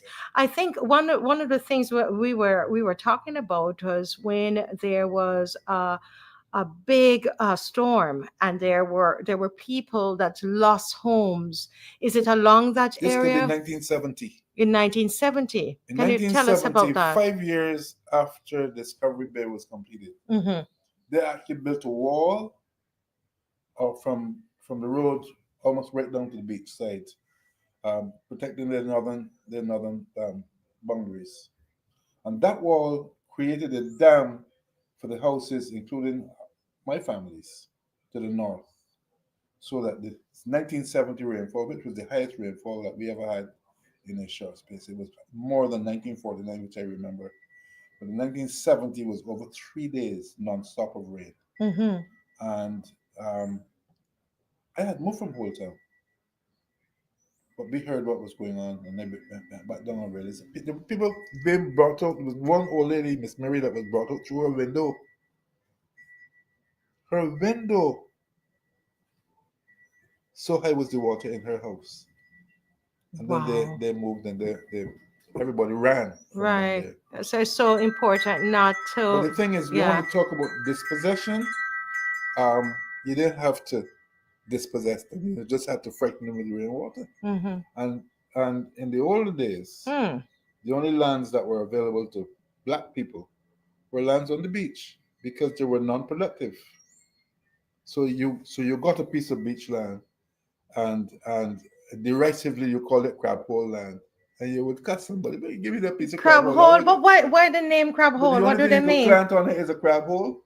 Oh, because of the on the beach, the Yes. crabs. Ah, It's so so they gave the black people this crab hole land, right? Because that is leading us to where we are, kind of Exactly. where we are right now. So all of those homes that we saw On the there beach. on the beach, where they were crab hole lands that black people used to have. But what has happened? Well, we discovered a new thing just after the end of the Second World War. Mm-hmm. Some of the people who were down in the bunkers and in the subways during the war, from hiding from the German bombs, Mm-hmm. came up for air, and some of them came to Barbados, including Winston Churchill's equerry, a man called Lord Avon, Anthony Eden. He came to Holetown. Mm-hmm. He liked what he saw. There was a swamp, the Porter's Swamp, called the Heron Swamp, and he bought it. It's a 21-acre piece. Nobody wanted it to plant anything on, because in Barbados everything was productive agriculture. Agriculture. I see. Yes. So this swamp, he cleared it. He built his house on it, and that house is Heron Bay, at the northern end of Colony Club, Yes. right? And after that, more expats from the British Army and British Navy started coming to Barbados. All of them wanted to go on the beach, and that is where Barbadians started being moved from the beaches. Colony Club was a tenantry. Coral Reef Club was a tenantry, and all of them had to move then find other spaces. So hold a minute. So you're saying that black people, they had this land that nobody else wanted. which is crab Some hole. of, yeah, some Crab of them hole did not, land. some of them didn't even own it. Didn't even own it, but they lived It's there. tenantry. This Tenantry. is the plantation says this land is no use. We can't plant anything. You can put your house there on it. And so they were living on it until this particular person came, Just after the Second World War. Second World War, and liked the area, and then they liked the beach. Liked the beach, and those you know, black people who were there, then they had to move. Pick up your sticks again. Pick up sticks and move. They had to pick up their sticks and move. And it's somehow, I am, you know, when I think of what is happening and what is being proposed here at Holetown Civic Center, it has that same feeling to it. Same feeling. Can you discuss that? Yes. Again, one of my major problems is that I do not know still enough of what is planned for the area. Neither the replacement, because I'm hearing that the hotel is going to be there, nor where they are going to put it. Because I'm hearing 18 acres. You certainly don't need 18 acres for the Civic Center. The Civic Center, as it stands, is less than 2 acres. So there's some nebulous areas, some things that I still cannot comment on because I'm not sure. I suppose if we had a town hall meeting or something that people would be outgoing and tell you exactly what is planned, we could have an idea. But what I do know is that spot is the first spot of government historically. It is the militia was formed when the plantations were first started. And the militia was the first agency of law and order in Barbados. And that police station is the first militia station in Barbados. Okay? The actual first fort that was planned in Barbados was just behind the police station, actually where the gas tanks, the 2 gas pumps for the police station. That exact spot is where the whole fort it was called, or James Fort sometimes. That's where that was located. You got a big area of historicity on that spot. In the building itself, the station building, the actual police station building, we do not know if it was completely destroyed in the 1780 hurricane. Right. But we do know that it bears a chevron on the front of it, on the arch, which is similar to the same chevron on the St. James Parish Church. Now, the St. James Parish Church was not destroyed in 1780. It was extensively repaired after damage. So I'm thinking that there's a possibility that had some damage and they were both repaired at the same time, probably by the same persons, and carried that identical chevron. That's a 1780 marker. So at least the building goes back to 1780 and possibly before the police station building. So you're looking at a lot of histories. In 1993, when they made the additions, they destroyed a powder magazine. Huge walls about 4 foot thick. And that powder magazine, after the powder went to Bridgetown, gunpowder and so on, ammunition, that became the strong cell for anybody who misbehaved in Holetown. That all went, that was torn down. So we lost some already. And now if the plans are completed as we're hearing, we can probably lose the rest. Now my question is, if you put a hotel there, what will you do with the monument? Will the monument be the last thing left, or will that go up the hill as well? We don't know enough. That's the problem. That's the problem that I have, is that I just do not know enough. The other thing is that I think, if I'm thinking of the area in which the proposed new site is going to be, that also has challenges with water. So you're saying that the site that they're planning to put the the police and they want to move the civic center to, that site has challenges with water? Explain. As far as I know, remember I told you that Cortin separated his plantations by water. Yes. There is a water separation between Porters and Trents. Mm-hmm. And if you drive just north of Folkestone, there's a separation between Colony Club and Coral Reef Club. You can just barely see a little bridge, Mm-hmm. but that water comes down. And there was a man called, I don't remember his name, Beckles, I think, but who had a Petria Gardens, who used that water because the water settles above for his lovely little garden. He had a pond which was fed lovely Petria Gardens. You could go and have your weddings and stuff, just like the Graham Hall, so on. Yes. A little smaller. But it's still there, and it's still potentially a water zone, water course if and when the rain falls. Wow. So I am just wondering where they're going to put And this. as you said, we don't have enough information, and we not don't enough, know if not they've enough. done, all that is required in terms of, just checking the whole thing, the planning. I don't even know exactly how far up the hill this thing is going, because I'm hearing that it's going to be on dry land, it's going to be on safe land, but We just don't know. show me. Right. We need to know. We need to know what is happening.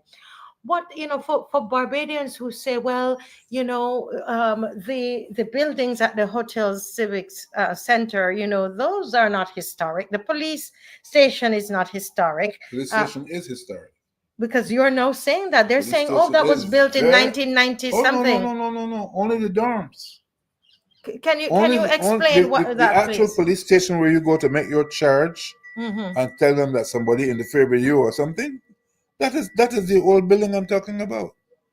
That goes back. They didn't destroy that. If you look in that, I'll show you the all they did was to build around it, Mm-hmm. and made sure that it's still there. But no. So this, that they're saying that it's not. So I thank you for this, because I thought that No. part of it was not historic. No, the only part of that Holetown station that is not historic is the rates and taxes and the northern side, and the southern side, the 3-story section where the police dormitories are. I'm trying to. There's my wife. Let me see your wife there. Yes, there's she. Oh Lordy. Yes, and she still looks so pretty. She is. The whole thing has suffered some serious damage to progress. Yes. So it has. This is the strong cell I was telling you about. Ah. See the walls? Yes. Huge walls. Mm-hmm. That went in 1993. Right. So that's right. 1993. Right. And the boatyard, of course, which finished in the last boat was built in 1952. Mm-hmm. This is the last boat. Mm-hmm. And that was a magistrate who lived there's an open spot that has been there now for years where Sheffet used to be. Mm-hmm. Where Sheffet used to be. That was magistrate. I'm trying to find. So I'm glad that you have reversed or that myth Look that it's not. Look at Magistrate Nurse, and the entrance to the police station is still there. Ah. And he's the magistrate, and this part, which is now used by I think the museum, Right. still there. Right. So This this is is something the old that, so courthouse. this is historic. So Yeah, the police station is historic. Yeah, the actual station. Wow. Well, the pictures are here to prove that. Here at Heron Bay. Heron Bay. This is now, I remember who Heron was. Yeah. Right? And Yeah. this was built in 1947, but this goes back to the 1700s. Folkestone. Folkestone. Right. This is the rectory. This is transplantation. Mm-hmm. These are things that they thought are worthy of. Yes. Let me Worthy just of let them see. preservation. Yes. Yeah? Well, we're happy that you preserved them. What are we looking at right here? This is a house opposite Heron Bay built that had to be moved in 1951, I think, to make way for McGill's University. Again. This is This is that lady's house. Ah, That's where her parents moved in 1943. yes. This house goes back to the 1920s. This house is over 100 years old. Right.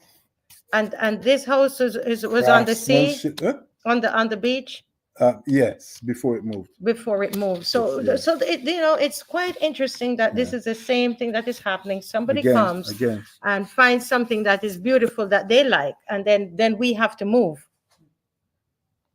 And this section is called dislocation and distress.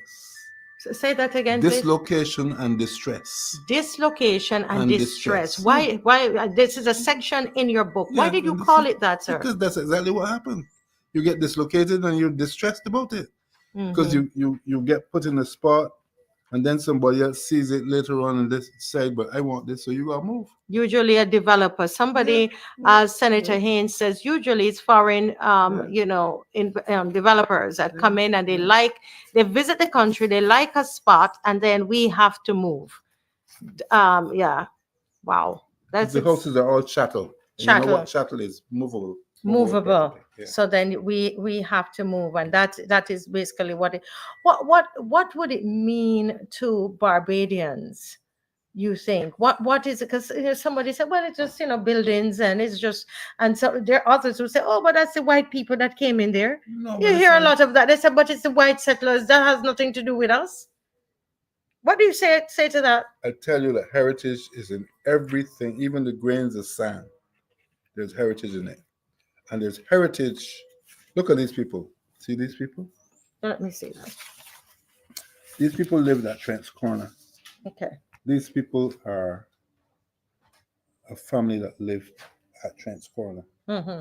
Their house was demolished not too long ago to make.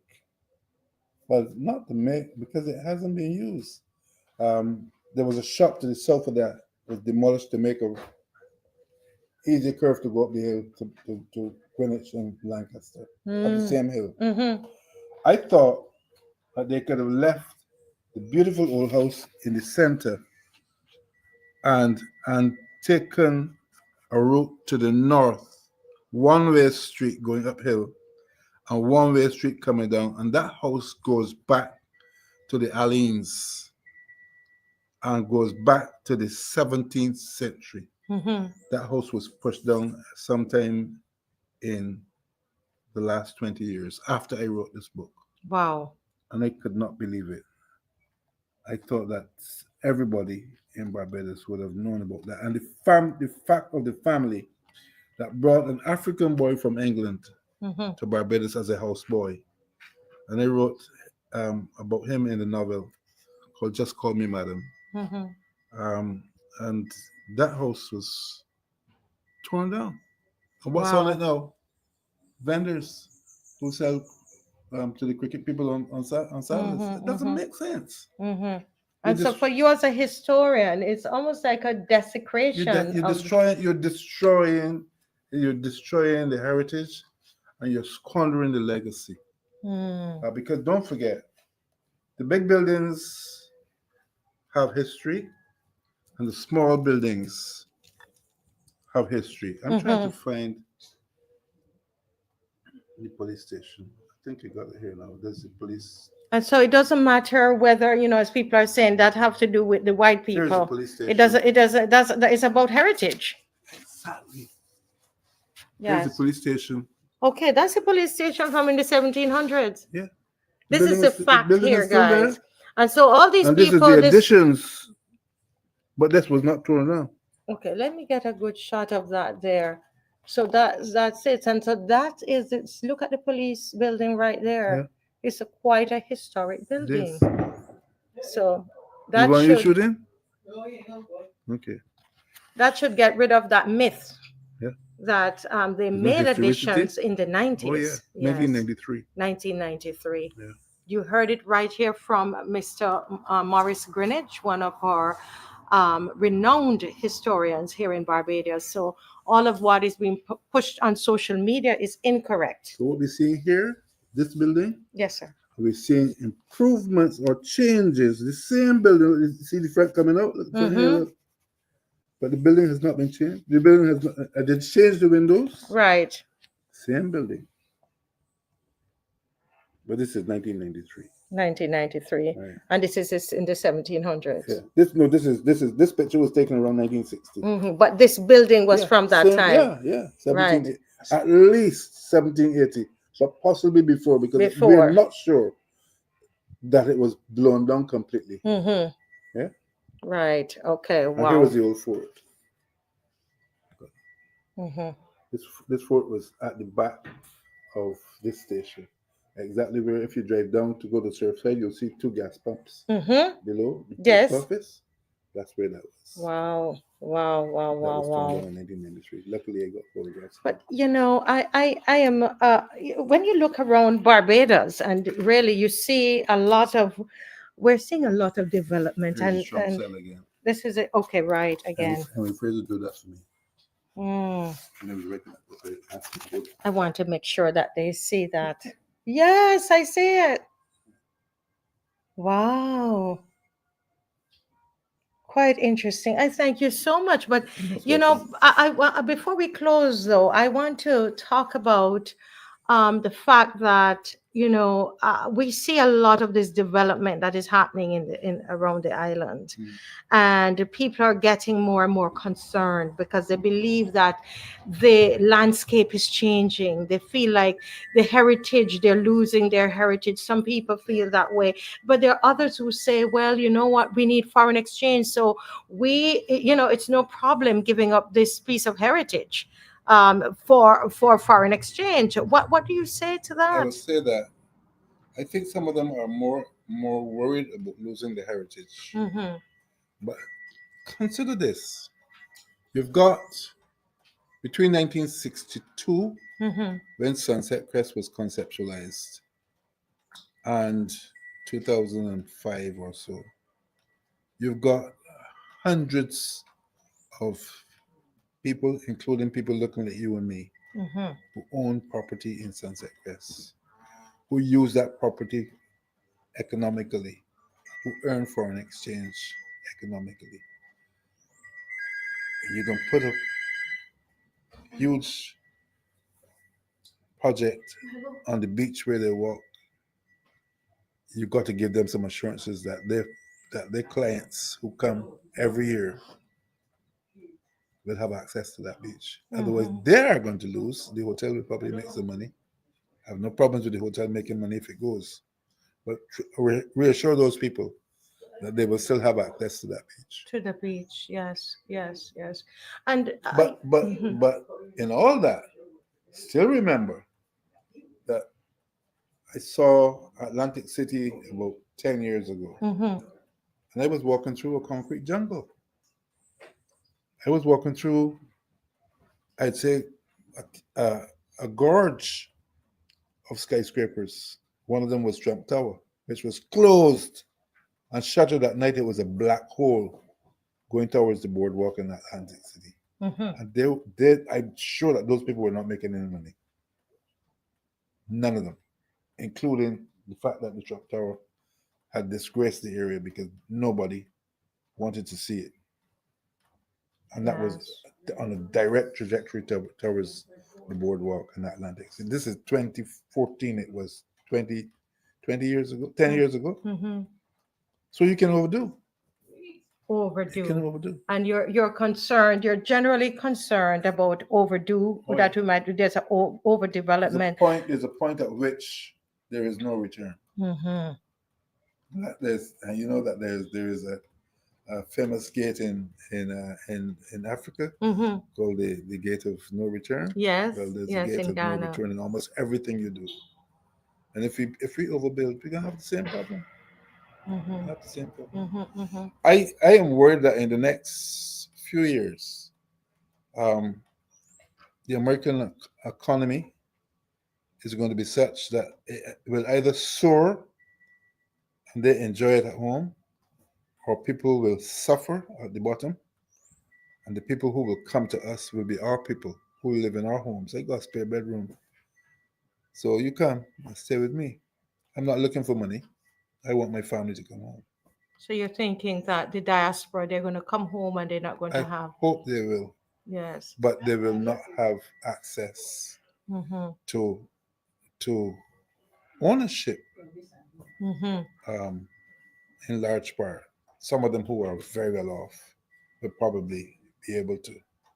But these enclaves that are going up on the beaches, are they leaving room for Barbadian partnerships, for Barbadian involvement economically, financially? I don't know. Mm. Lots of questions, need a The lot of other thing is, do answers. we want our landscape to look like Atlantic City? Do we want to look like New York? Do we want to look like Singapore?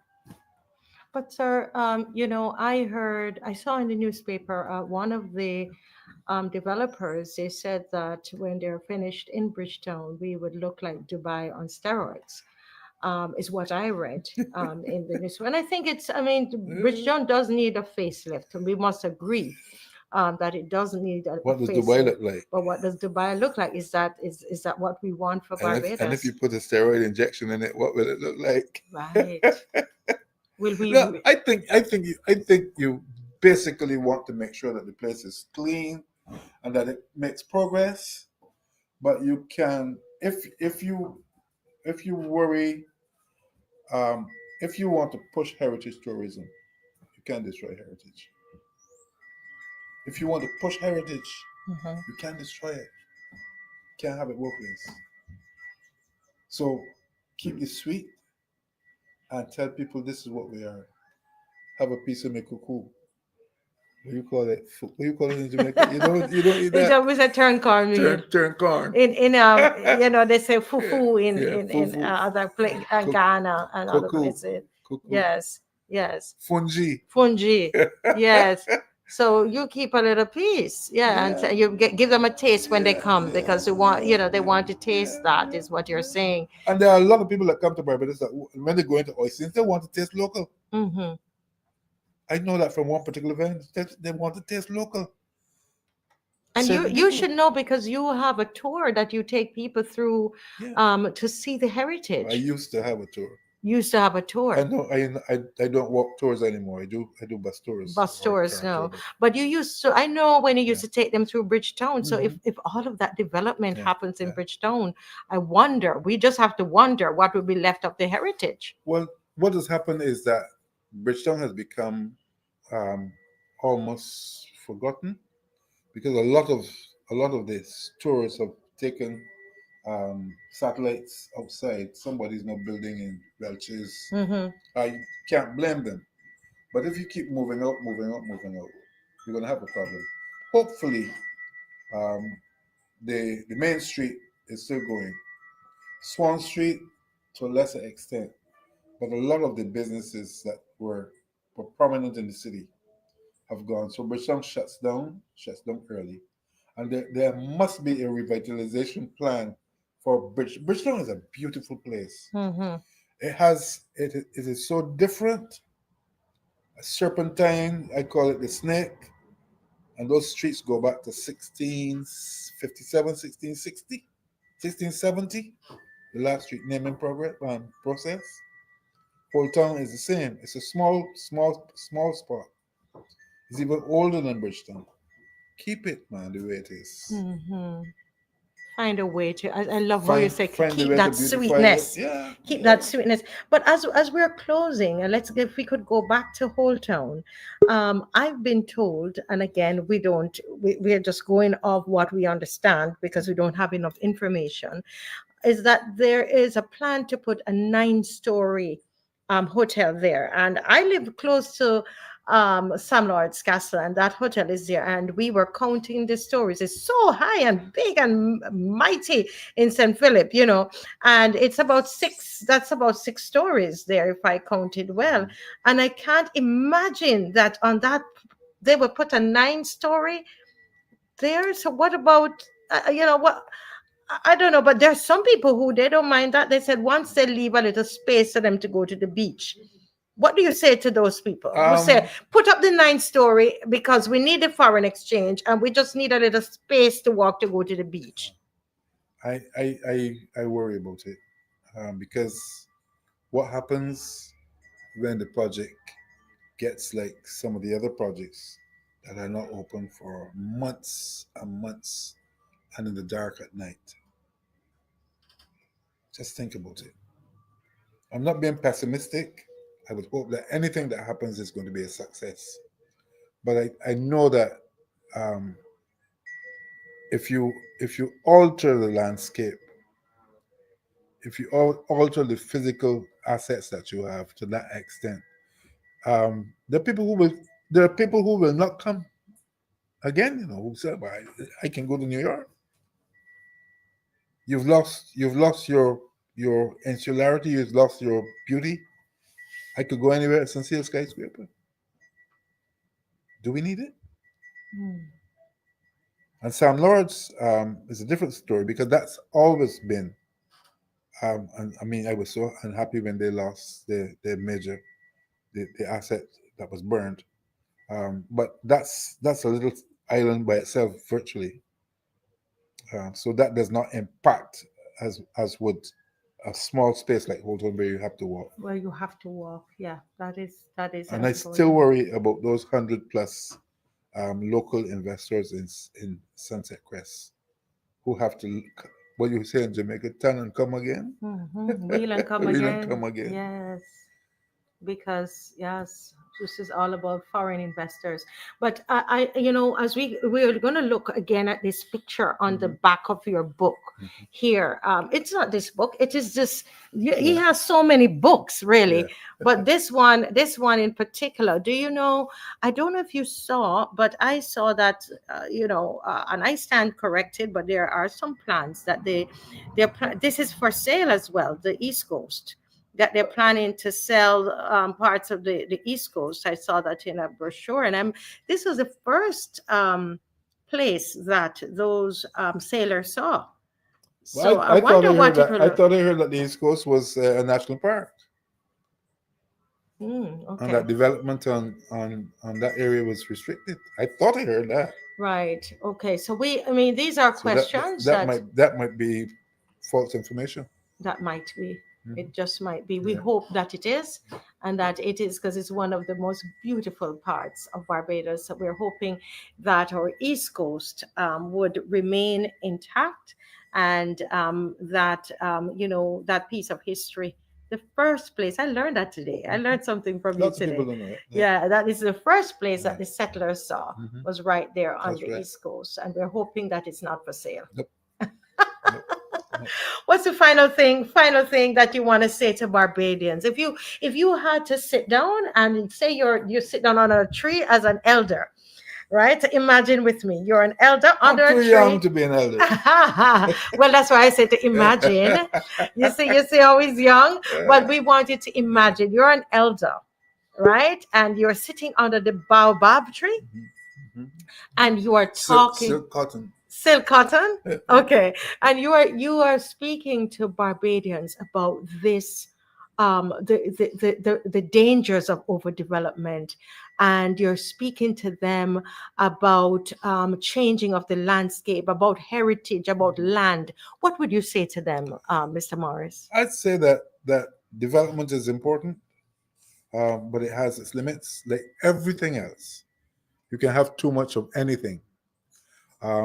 And if you reach the point of no return, then you're really not making sense. Heritage is one of those things that are important to us. We are pushing heritage tourism. All I say is we have to be careful that we do not cross the boundary between what is heritage and what seems to be the next best dollar. We have to be very, very careful. And the other thing is, know your history and understand where we've come from and understand the problems that we've had over the years and see where we can make things look better, but at the same time, understand that there's some things that you must not alter. Should stay as they are. Thank you so much. Thank you so much on behalf of the viewers of the Marcia Week Show.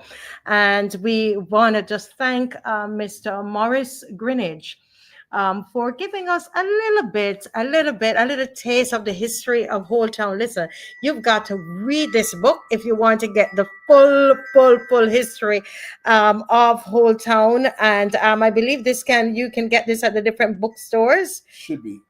In- Should be, Sam. But this is going to be obsolete in another couple of weeks. In a weeks, because we're getting that revision. Yes. Second edition coming. We're getting a second edition. So listen, folks, you probably get this one. You have to hold on to this one, because I think I got Mr. Morris' copy. But guys, I just want to say a big thank you on behalf of the Marcia Weeks show. This is Marcia Weeks, and we are here signing off with Mike on the Move. God bless you all. And we are going to, as you know, we're going to be live. We're live every Sunday, Monday, Wednesdays, and Fridays. Okay. God bless you all. Bye-bye.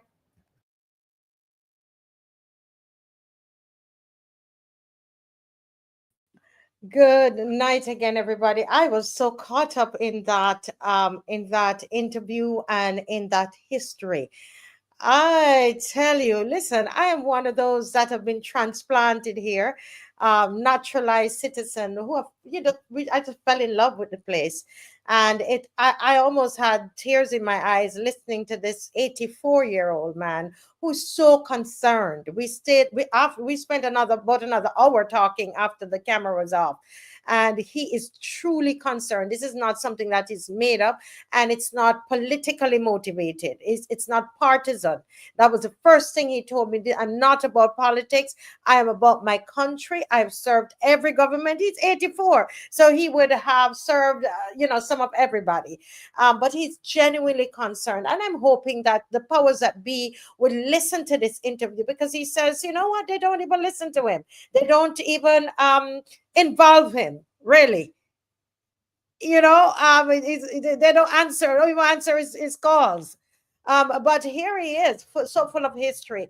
I'm going to ask you, even now when the show is finished, to just keep sharing this, okay? I want to ask as many of you, how many of you are going to come on Sunday? You could sit back, and you could say, well, I am a little sad about this. I feel terrible about it.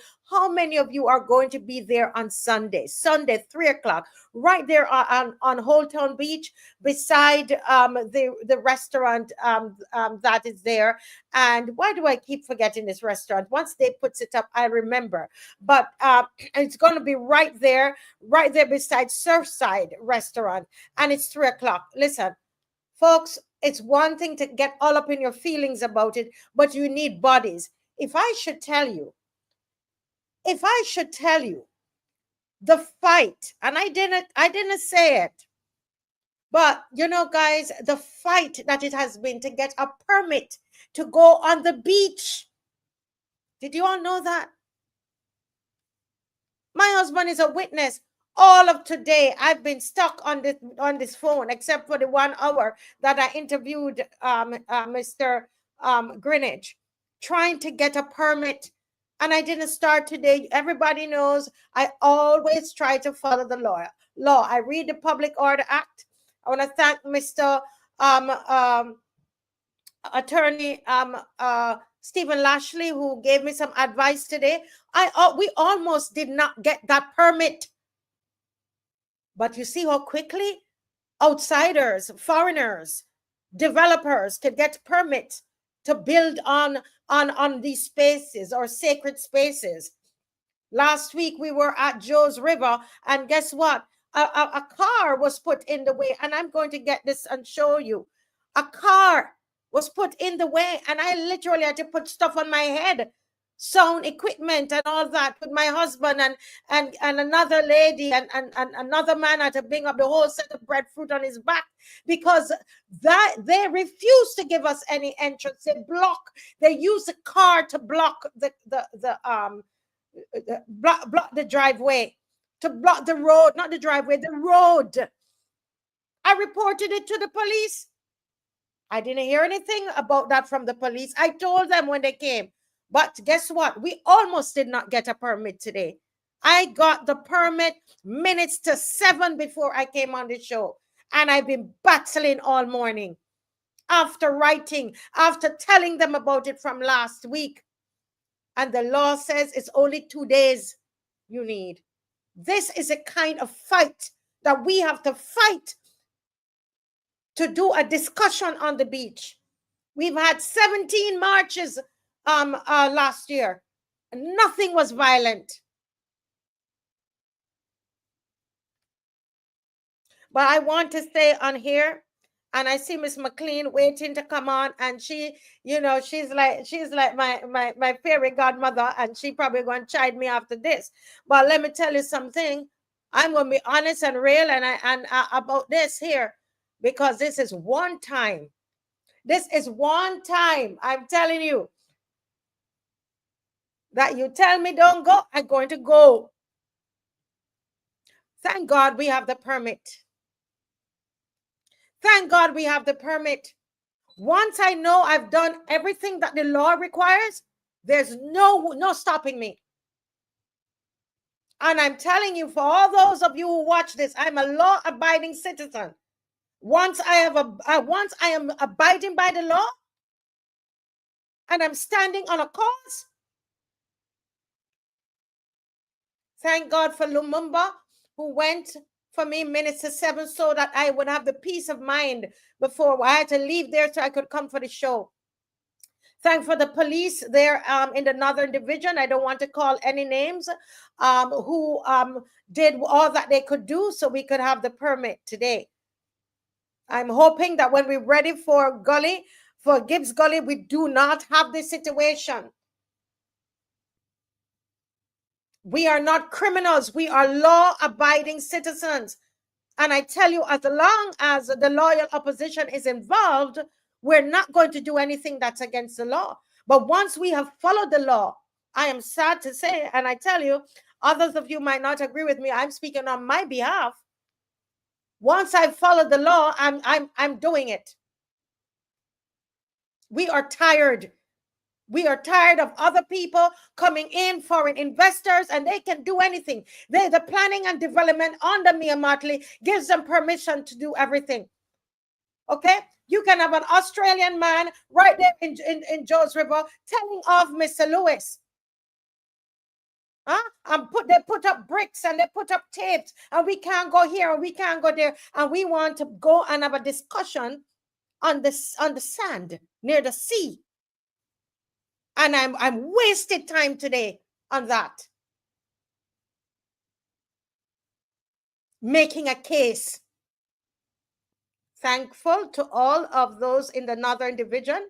As I said, I don't want to mention names that have helped. Thanks to those in the Commissioner of Police who listened. Thank you, Mr. Lashley, attorney at law. Thank you so much for your advice today.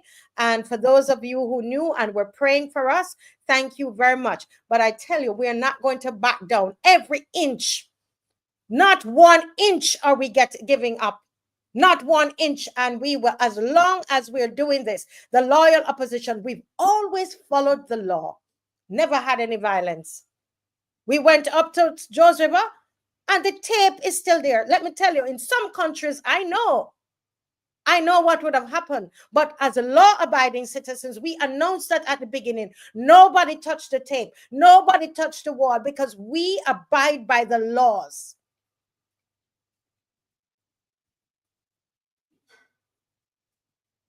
And as much as I say, my people are lining up there, and I'm done.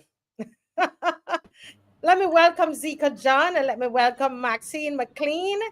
Welcome, Maxine McLean, Mrs. McLean. I don't call her Maxine, and I have to call her Miss McLean. Good evening. Good evening, Rose Corbin again, and we are here. We are here. We are here again tonight, and you know, luckily, I think I sent you a message today, Miss McLean, of the trials I was going through. I don't know if you saw it, that I sent you today. And luckily, it's resolved.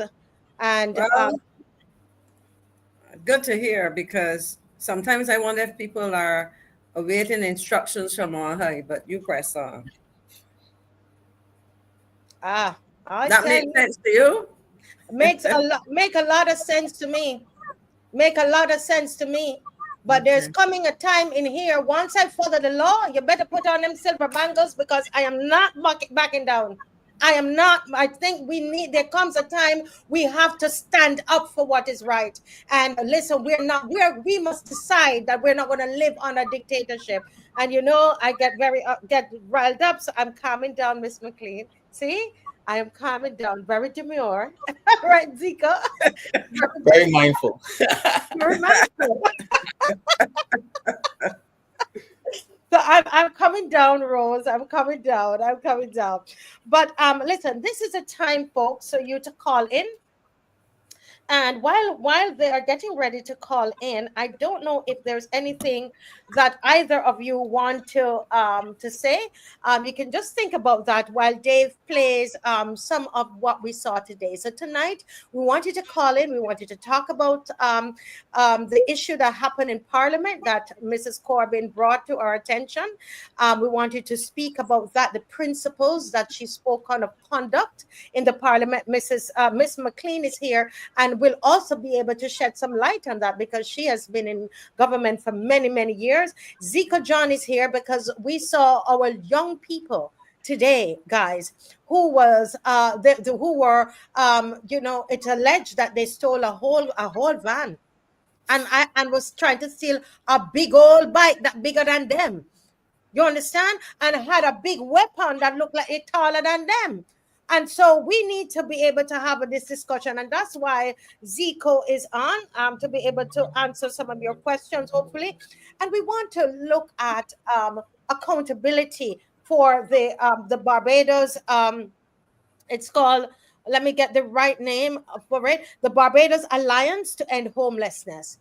We want to talk about that and the need to join the leader of the opposition in asking about some accountability for that experimental money, the fund that was used for experiment. So all of that is what we're talking about. We're talking about what Morris Greenidge spoke about tonight, about the dislocation, and I wrote it down: dislocation and distress. And dislocation and distress. We want to talk about that as well. Any of those topics tonight. Call in. So let me go to let me go to Dave. Go to Dave. Dave.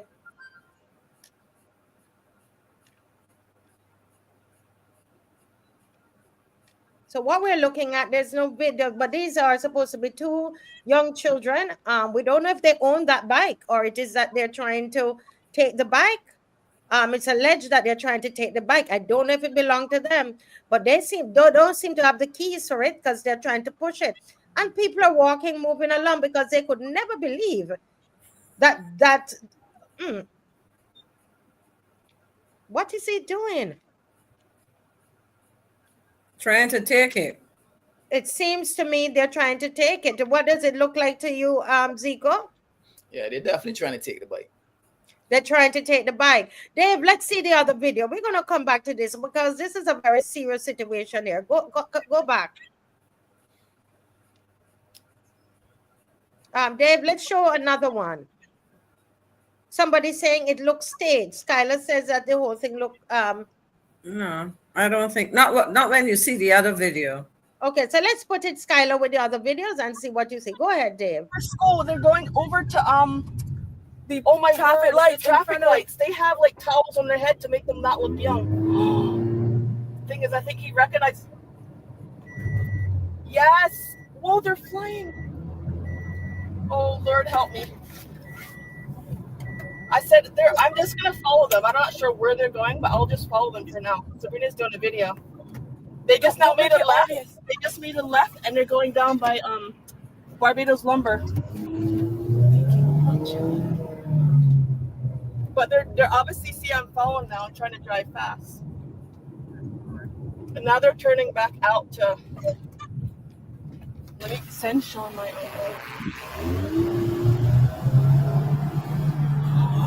Oh.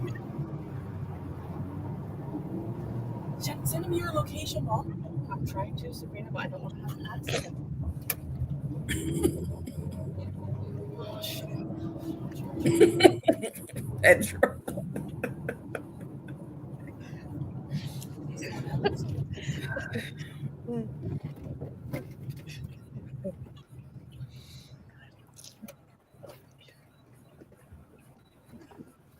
Wow. Wow. But how would they know how to drive like that? But Marcia, the earlier videos show you them scoping the place before they took this vehicle, you know. You probably won't have the time to show it, but there are about 4 or 5 videos. It would help me to see a police now. You I know, wonder if they took it and gave it to an adult. That was my concern when I first saw the video. Since I first saw it with the bike, what tends to happen is drug lords, bosses, you know, these people tend to get younger people to do these crimes. It's easier for them to give them a little money and ask them to bring in either stolen items. It could be a bike. I've never seen a vehicle, especially for kids this young, but normally when they get cycles and stuff along those lines, trade it in for a little cash. So this could be a situation where this is along those same lines. it's not impossible, Adrian. I mean, 12-year-old might be driving. I mean, or as you said, they might have stopped somewhere. But from what the person was saying, if I understood it correctly, they followed them because it seems as though they had, I don't know if the vehicle belonged to them or a relative or something, but it is crazy. But a 12-year-old can learn to drive if he is been practicing. And especially now with technology and all these stimulation and stuff like that, it's very easy to mimic it in real life. You just mimic it in real life. But I mean, you know, it because there's another video where you would see them, you know, scoping, like they were scoping out the area.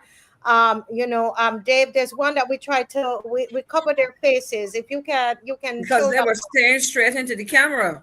They didn't realize it, probably. They didn't realize. So that one we covered the faces. And I don't even think it's their first time. If you look at it, it's a hotwire car, unless the keys was inside the vehicle, or even trying a hotwire bike, it could not be your first time. It's not something you're just going to randomly do and be successful at it. Not this one, Dave. The other one. There's another one there that had like a red mark in it. We're going to go to this one after. If you could see that one, I hope I did send that. Okay, we don't have that one, but the thing is that we tried not to show the videos that had them close up, okay, because these are minors, and so let's show this other one. But if they're passing around online, and you would be able to follow the story, okay, where they were scoping up the place before they took. It appears as though they took the van, because we weren't there, so we're gonna only what we think happened. This one now, I am telling you, this made my body chill. I was, and these are 2 other children. It's not the same, I've been told. Okay, I'm being told it's not the same children. Now, what you have to remember, let's put this in context. The children are home from school for 2 days. Okay, they have a break in school yesterday and today. So think about it, and this is so they have some free time on their hands, and this is how they're using their free time. So watch this video. They've turned up the audio. Thank you. So they say they went got from on a lot. But on me, it could fit in my school bag. See all you wear. I don't want to give all you wear. Is work I can. Especially you playing you bad. You are bad here, I will buy you I saw this. Yes, sorry. I as I was remembering, there were children. I forgot there was a curse word in there, but we just tried to at least cover their faces. So apologies for those that might have offended. But you know, I watched this, and the edges were serrated on both sides. I've never seen a machete. Is that a machete or is a meat cleaver? That looks like a chainsaw type thing. A chainsaw. So it looks something like a piece of equipment, like a chainsaw kind of thing. There's machetes that know shapes like this. Okay. Kind of like this. So yeah. You have machetes that are serrated on both sides. Yep. And he is saying that is what he's taking to school. Zico, when you see this, what's going through your mind, Zico? You know what they say? They say that evil prevails when good people fail to act. And the reality of it is that when we're looking around, these young people have no leadership. The church is failing them, sorry to say. Our leaders are failing them. The politicians are failing them. Community leaders are failing them. Even the comments where they had, when I was looking at some of the comments on social media, and some of them was like, boys gonna be boys, you know, and I mean, like, this is something serious now. This is not just a boys gonna be boys situation now. This is something deadly. This is something saying that this is when I want war, this is he preparing for war. Basically, it's his war cry, basically. And we need to look at this and take this really, really, really serious. This is not just boys showing off. These is boys that you could hear from how they're speaking already, is that if this way come down to this is what they're looking to do, you know, and it's sad. I'm sorry to say, I'm starting to have a little doubt in the future, losing a little hope, especially young people is concerned, because who's supposed to look up to, you know? Who's supposed to look up to? But Marcia, I just want to react to the whole issue of failure, because that is true. But you know, we talk about the church, and I would use the example of where I go to church. You go into the community and try to engage young people, but unless their parents or guardians are willing to, in other words, we can go and talk about the value of coming to church and so on. But if you're living in a household where the adults will dismiss that, you know, so it has to be an ongoing partnership. Because I mean, when I was, I mean, that's a long time ago, but when I was 10 and 12, because that's the age range they suggest about those, going to church and doing certain things was not an option. You know, there's some things I might use bad words outside, but the kind of language you hear children uttering now, they're hearing it because the adults in their homes, in their neighborhoods, are comfortable cursing in front of children. You know, and so it's almost like these youngsters are mimicking the adults that they're seeing putting out these same videos. You know, we have young men in their teens and their 20s brandishing weapons and so on, and money and jewelry. And so a 10-year-old or 12-year-old who is seeing that and is not, because that quote unquote is more glamorous in a negative way than somebody who is clean cut and say, I'm going to church for the next 2 hours every Sunday or Saturday or whatever. And so it is really a challenge. And I mean, we can't despair, Zico. I know it's scary. Yeah. Not to interrupt you, but to interject. This is not to discourage people from going to church. But when I say the church have failed, recently we've seen an apostle on the internet threatening to kill somebody. Ooh. You know, yeah, you know.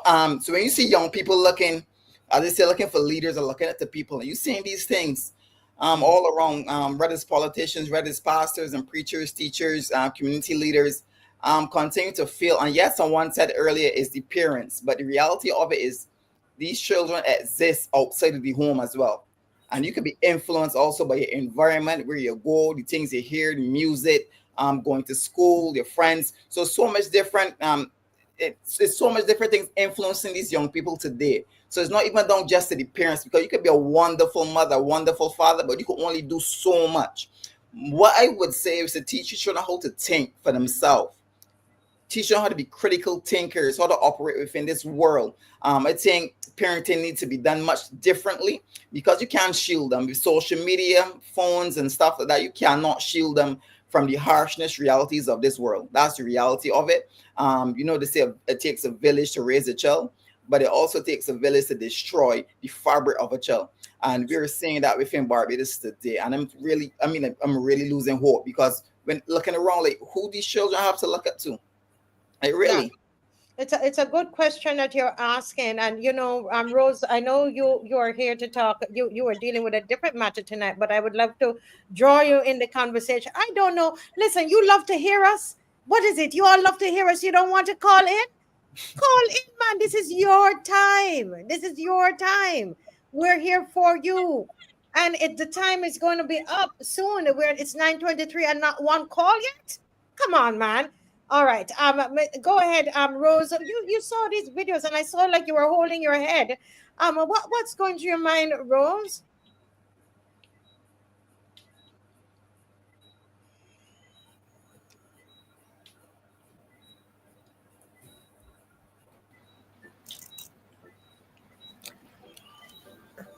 you may have seen me smiling because and kind of try to contain giggles because it was like a movie, that video.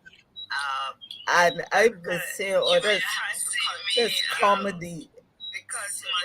Can these children Hello, really? can you hear me? Hello, good night. Good night. Okay, good night. We have a call on the line. There's a problem with Rose's thing, but we have a call on the line. Go ahead, caller. Good night, Miss Speak. Good night. Our problem we have one of the biggest problems in this country. Everybody is saying blame the parents. But you also, let me take this thing a little back. When you send school a child and it could come home and tell you at 10 years old and 11 that they have rights. You know, and I think from the time we have one of the people, one of our organizations in this country who sat in high positions, and now there's an organization running, telling children about children's rights. And part of the school, this is one of the biggest problems we have in this area. Mm-hmm. I don't know if you would agree with me or Ms. McLean, but if you speak to some of the young children that go to school between 10 and 11, come home and tell you that they have rights. There's a difference between brutalizing a child and punishing a child. There's two different things. I'm not saying that you should brutalize a child when it's done wrong, but you could put some of these youngsters and sit down and talk to them or punish them for things that they do. They want to go somewhere. I raise my kids. And if I tell them something wants my Miss Weeks, yes, and they didn't do anything right away, I wouldn't say anything. I would wait till they're going out with their friends, or they've made plans to go out with their friends. And when they're done dressed and everything and ready to go, I just walk in and say, I'm sorry, and step back out through the door. But we have one of these problems that you have parents who also want to be friends with their children. When you look at it, sometimes you see some of these young mothers, they're dressed and their children dressed. You cannot tell who is the mother from who is the daughter. And this is one of the biggest problems we have in this country. Yeah, caller, if I can ask you, if I'm out of place, you can tell me, how old are you, sir? You just spoke to Mr. Greenidge. I'm a year younger than him. You're 83. Pardon me? You're 83 years old. Yeah. And I want us, before the panel, anybody from, because he's asking the panel, what do you all think about this? I want the viewers to sit down and listen to, you see, part of our tradition as African people is that we would sit and we would listen to the elders. We heard from our elder this evening, Morris Greenidge. We're now hearing from this elder. Listen to what he's saying. Listen. I don't know, you know the organization that I am speaking about as well as Ms. McLean. You know, even tonight there with Ms. CORBIN explaining to us what goes on in Parliament, how you expect the young people to have a different opinion when you could sit down and hear the Speaker of the House telling the Leader of the Opposition, you don't have to answer the questioning the Minister. You don't have to answer this question. It puts me to wonder, and Ms. McLean could tell me if I'm wrong. I know you have a Speaker and a Deputy Speaker. I am wondering tonight when I saw this on television, what happened to the Speaker? What happened to the Deputy Speaker? I don't know that we just move people, because in this country now, they're moving around people like toys. You know, when I want you to play a game, you just sit there and play the game. You know? Well, hold a second. Let's answer the first, and then we go to that second part. Anybody, I know Rose had some problems with her microphone, I think. Let us, he was talking about disciplining the children, where because of the children's rights, then, you know, the teachers can't discipline, the parents are scared to discipline. You know, Ms. McLean, any quick thought on that? Yeah, I will comment quickly because I have a son who, as you know, is 34 years old this year. But I remember Omari coming home and telling me about, in a conversation, little boy saying about having rights. And I say to him, yes, you have rights, but you also have to remember two things.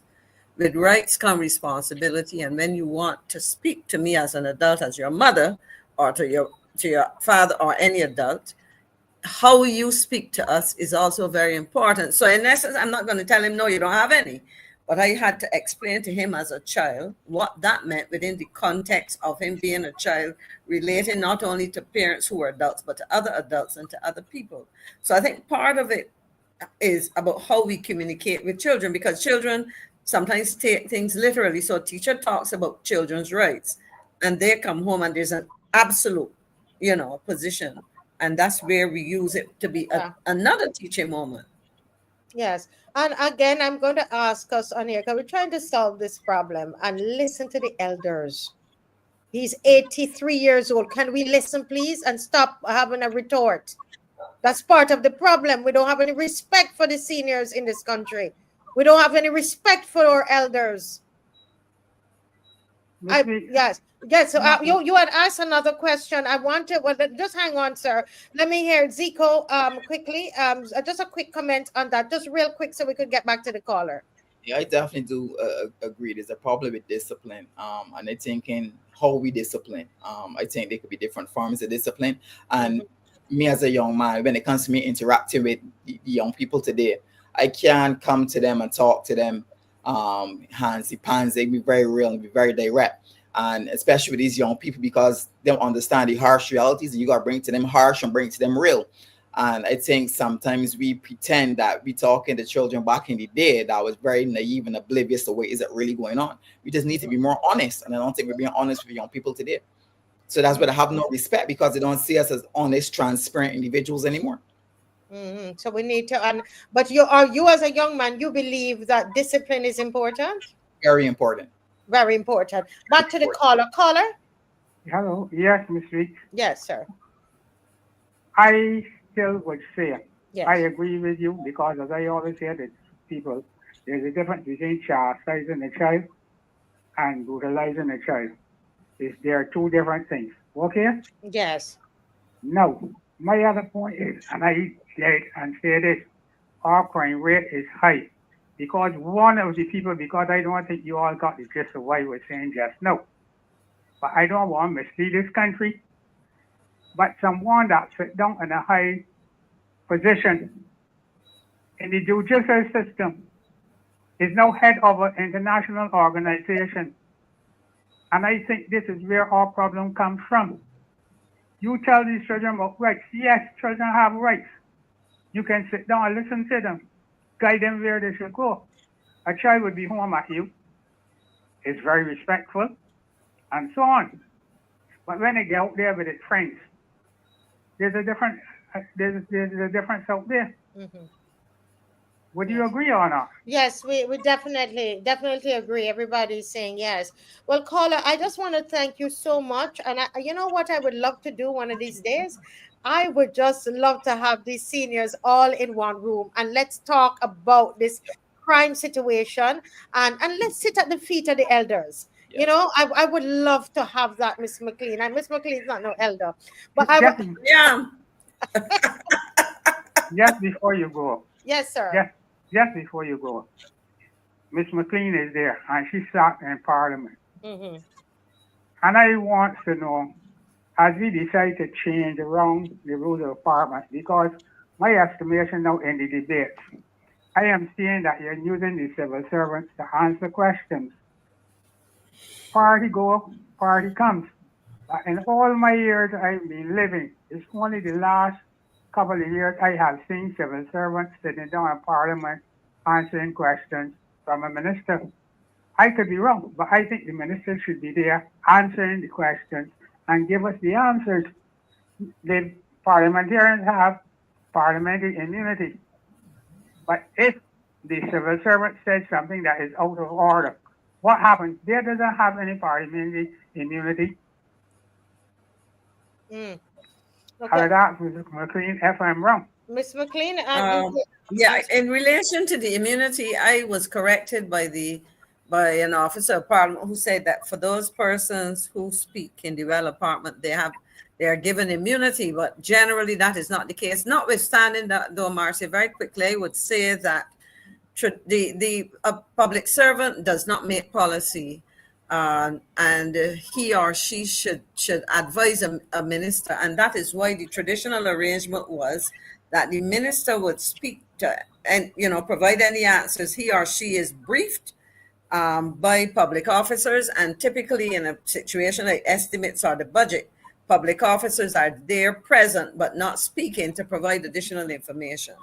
And I could go into that in a much more detailed way, but we don't have the time. But I would say no, it is not the best way to have it. That is the role of the minister, who should be able to draw on the contributions of officers before they go to Parliament, so that they come prepared, and sometimes they come with a well-prepared physical brief as well, a document, which sets out a lot of critical things. So in that way, they're let off the hook almost. Well, thank you, Ms. McLean. Thank you, caller. And feel free to always. This is a live. I see you on Sunday. Yes, please come on Sunday and come and say hello. Okay, God bless you. Okay. Yes, we appreciate you. We need to hear more. We need to hear a lot more from our seniors. We in Barbados, we have people living for very, very long, and they're here with us. And I believe they're here with us for a reason, because we've come into this time that we need their, we need to hear what they have to say. Now, I see Theory is on here. Theory Gittens, and he's a youngster, and he said something here, and I want to go to I just had it up there before it was moved. But Theory said that the leaders, I want to read it because I love the way Theory put what he said about leadership. And I think it has to do with what we're seeing in our newspaper and on the radio. We're seeing people, that go into the schools. They are brought into schools on like Black History Month. I won't call names. And they go in, they talk to the children about, all kinds of things and so on and so forth. They entertain the children, etc. It happens. I mean, I've invited some of these people to my school as well, and they're respected, but then they see them in the newspaper and they're being charged with something. Of course, we know everybody is innocent, Zico, until they're proven guilty, until they go into a court of law. But I want to know, I mean, they see members of parliament that they see come around, and they're important people, they're people of power, and they are being questioned, and this is not a partisan question. It is the children are impressionable. What Theory says, Barbados need real leadership at all levels. We lose in this country, and it's extremely troubling. He's in his 20s, and he's writing that. What do you say to that? Based on what I've just said, in terms putting it into context of what we just saw happen this week. Excellently put. It's true. Barbados definitely need leaders all around the board. I said it earlier, whether it's in the church, political, our community leaders, we definitely do need leaders. And I believe that's the reason why we're seeing the crumble within our society when it comes to these young people. And the sad thing about it is that when we do find those ones who are either influential, we get to bring this talk to young people or speak to young people, they're either being bought or they're being used in a way that is beneficial only for them. It's selfish thinking. And I think that's what we're really seeing right now, the fabric in terms of having people who genuinely have a heart for young people, or genuinely have a heart to see Barbados get better, I believe is now being pulled to where would best suit me as an individual, rather than what best suits the country or what best suits the region in general. And I think we're seeing that more and more every single day. And young people are not stupid. Young people see it every day on the TV. They look at the phones and they see these leaders for children. Look how they're talking to each other. Yeah, this body get arrested. We get arrested for people talk, rumors go about the place. They hear different things. So and then we come and say, well, young people need to do better. How are they supposed to do better? How are they supposed to do better? And I think we need to take a greater responsibility and really look at ourselves and say, are we setting the right examples? Are we having the right conversations? How we speak to each other? How we convey certain ideas? How we challenge people? How we doing it? And there's not very much good examples for young people to look and say, well, yeah, this is the person I really want to follow, or this is the direction I really want to go. Because really and truly, everybody just seems to have their own agenda. 1 second, Zico. Very well put. Let's hear. There's a caller on the line. Good night, caller. Good night. This is Victor Young, 87-year-old. I tell you, I have my seniors. Listen, Miss McLean, I'm going to go. I'm going to get them all in one place, and I'm going to have a seniors, everybody over 80, and let them speak to Barbados. Listen, Mr. Victor Young, it's great to have you. Did you see this these videos today going around? Yes, I saw them, and my impression, it is very worrying. I've never seen nothing like this in my whole 87 years. I am very, very concerned. Hello? Yes, I'm listening. Yeah. Look, and I think I saw something in the House of Assembly here with the debate. Yes, sir. And when a guy can sit down and tell somebody, don't answer that question. I want to know what are you showing to these young people. And as far as I'm concerned, these guys in Parliament are just vagabonds. They're nothing to look at. They're disgraceful. They're the worst type of people I've ever seen in my 87 years in politics. I would not want nobody in my family to emulate any of them. None of them. They are the worst thing. And I don't want to polish that. This is Victor Anthony Primary Young who is speaking. They can know my name. They have no thing to do with me. I have no debt to none of them.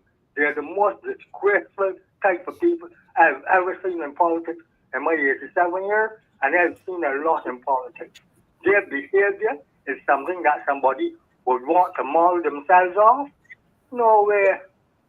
They are disgraceful.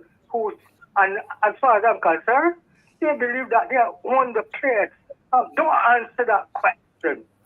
And they're talking about the youth. How could you talk about the youth? I've said it already. The worst people who are destroying these young people is the people in Parliament, because they're concerned, and I can say it all the time, because they come after me, I can expose all of them. They are only concerned in the act. That is their thing, concern in the act. When they're getting the car, and the first couple of months they're there, they got mum, because the thing is slim. But when they get in there, they got mum. They're like the free living. They're not interested in anybody but the friends and the family and the salary that they're getting that they're not working for, because they're not working for it. They're getting it free. And I would hope when you write that article in the paper about the senior games, you mention my name. Don't be afraid to mention my name. I give you that praise to mention my name. And call me and let me know what paper it is in, so I can keep a copy, because I keep a copy. If you was to look in my wall, you would see a copy of everything. Yes, I know you keep a copy. But Mr. Victor Young, I want to say to you that, I realize, even speaking with Morris Greenidge today. Yeah, Morris Greenidge is junior to me. We worked together in the insurance field before. Yes, he told me he was in insurance. And yes, we worked together. We used to go together, and I would deal with the house insurance with him. We were very close.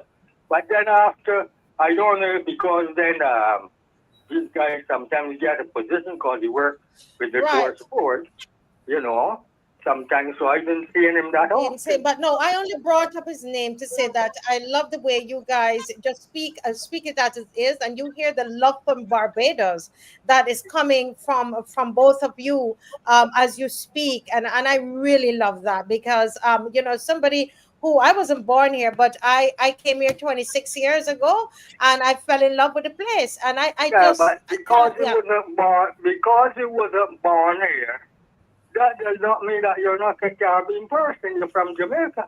Jamaica is the Caribbean. Yeah. When you can bring people from Scotland and Australia and allow them to do whatever they feel like here, when you can't do what you want to, and you're not doing nothing that is a criminal thing, you're not telling people you can't come here to the beach, you can't do this. You're a citizen.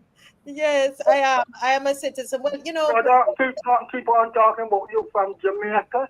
Jamaica, you know, in Barbados, and I believe you married a Barbadian. Yes, I am.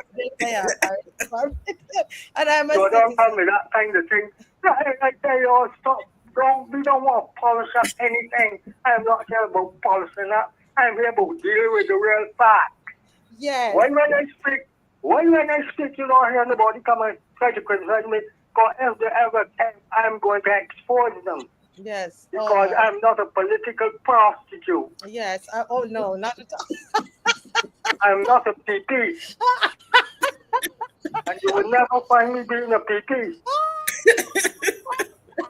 I'm different to the others who call us PPs. So I want to make that very, very clear. Yes, it's very clear. We don't want to, no, we want to follow your lead. We don't want to be a political prostitute. We really don't want to. And but you know, thank you so much, Mr. Young. And listen, yes. Miss McLean from down in my area to the Black Rocket, she's a junior to me. I would have known her brother. I would have been at the university many years ago when she was up there dealing with her secretary, which I insured her secretary. And her secretary would tell you she was up to date because Miss McLean coming in at 8 and you in there at 8. You ain't getting away with no foolishness. So you got the right people here. Yes. You got the right people. Emerson Stevens boy, she was there at the church. We had the on Wednesday and so forth again. Church I had to run my Elliot, so she would know this is years that they talking about. Yeah. Remember the church side brigade with the guy there who was married to one of Martin's daughters. That's Aggie Clark. Aggie Clark. So beautiful voice, still singing in the choir. The Black Rockian. The Black Rockian. Still singing in the choir. Well, you know, as who is this? Is Pedro? What Pedro had a thing here? And she can play on the full night. I don't think she could have played that. She's a big woman, but the player. Oh. I don't think she could have played that there. Okay. Mr. Young talking about all your business, but Mr. Young, sorry, he's complimenting me on how my parents brought me up. We come up poor, but we had pride and discipline. Yes. The girls that I see now at 70 boys, when I have a calling my like dogs, I don't even call my dogs, I call them by the name. And the girls laughing at the face because somebody tell me it's special. You think, and all we had to respect. I had to write home for my wife. You understand? I can just get the house. I said, I come here to say, I have to write home. I had to put pen and ink. And it then had to be approved. Yes. Okay. Yeah, but you know, Mr. Young, I love this, and I'm going to have an extended session with you and all of those seniors. We're going to do something. I'm going to come bring the microphone to you all and do a show with you all. Thank you so much for calling. You gave us a lot of serious things, but a lot of comic relief. And I'm telling you, do not polish up anything that I tell you. No, I won't. I give the person, give it how I give it to you. Don't polish it up. No, because you're not a political prostitute. I'm not going to polish anything. And I would not fall in being a political prostitute nor a political pimp. Not at all. Not at all. All right, well, you have a good night. Good night. Victor. Thank you. Yes, sir. God bless you. All right. Bye-bye. Marcia, he has always spoken his mind, but you know he's one of our athletes. Our seniors. Yes, I know, and that is one of the reasons. Forever young, he's young by name and nature. At 87. Yes, he told me that he was on the other night, late at night, after 9, and he says he has to finish up to get back into the gym. Okay. You're laughing. Why are you laughing, Zico? The man is I love the energy. I love the energy. Let me hear from Mrs. Corbin. Let's see if we can hear her. Hopefully, open the microphone. Thank you. Hello, can you hear me? Yes, loud and clear. Wow, I'm I having, go right pardon me, ahead. I'm having some challenges here, but I've been listening. I've not gone anywhere, and I'm concerned about our youth as everybody else is and should be, and I wonder what filters do we need to help these young people. But then again, when we look at conduct and behavior from the highest seat in this land, Parliament, many would give that position to Parliament before they give it to the church. Hmm. What do we expect? That concerns me. That concerns me, and I was here looking for it. That concerns me when I recall the Deputy Speaker of the House, or she was the acting, can't remember, but Honorable Cynthia Ford, Cynthia and I'm Ford, going to yes. give them their handle. Yes. I'm going to lead by example and give them their handle until it's removed from them. Mm-hmm. And it should be removed from several of them by the vote. Mm-hmm. And when that senior, that elder, we're having elders coming on, Marcia and Maxine and Zico, we're having elders coming on, sharing, and certainly older than myself and Maxine. And we're respectful towards them. Yes. And they may be forthright and forthright with their contributions, but they're doing so with a degree of decorum and decency. And when you have that minister holding a position, Maxine, you would have climbed the steps so many times of the upper house. And I have gone into both the lower house and the upper house, and there's a kind of awe that comes over me. Is a kind of awe that comes over me when I go into St. Michael's Cathedral. A couple of weeks ago, we took a visitor up to St. John Parish Church, and it was open. And as soon as I stepped into the church and the stillness and the quietness, a sense of decorum came over me, a way to conduct myself. And I'm not Anglican.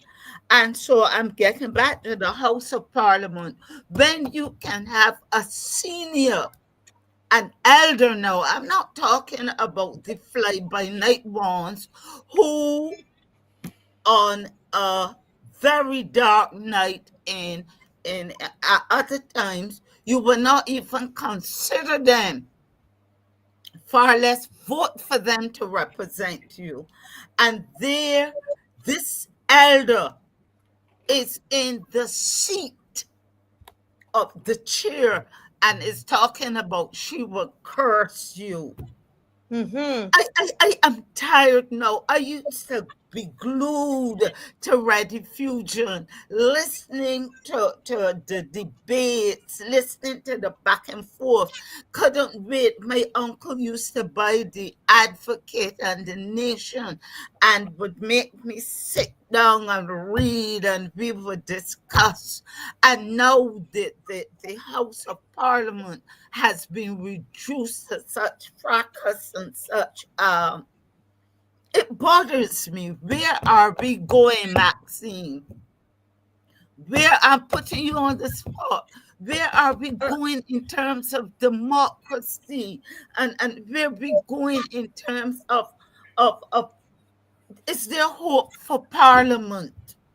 I would say so. I would say so. And I would say that voices like yours and this show should remind persons. And if I could, Marcia, I just wanted quickly to respond to what Rose raised earlier in relation to Minister Humphrey and that exchange with the chairman of committees, because and that also answers a question of one of your callers who was asking what is happening, but he is chairman of committees, but I'll explain later. And I say this to Mr. Humphrey, to Minister Humphrey, who was a student of mine, and I find generally he's one of the more professional and disciplined and knowledgeable, but I also think that he talked about theater, but he was responding. I want to say this very quickly, and my comments are not to him other than to say to him, do not allow your standards to drop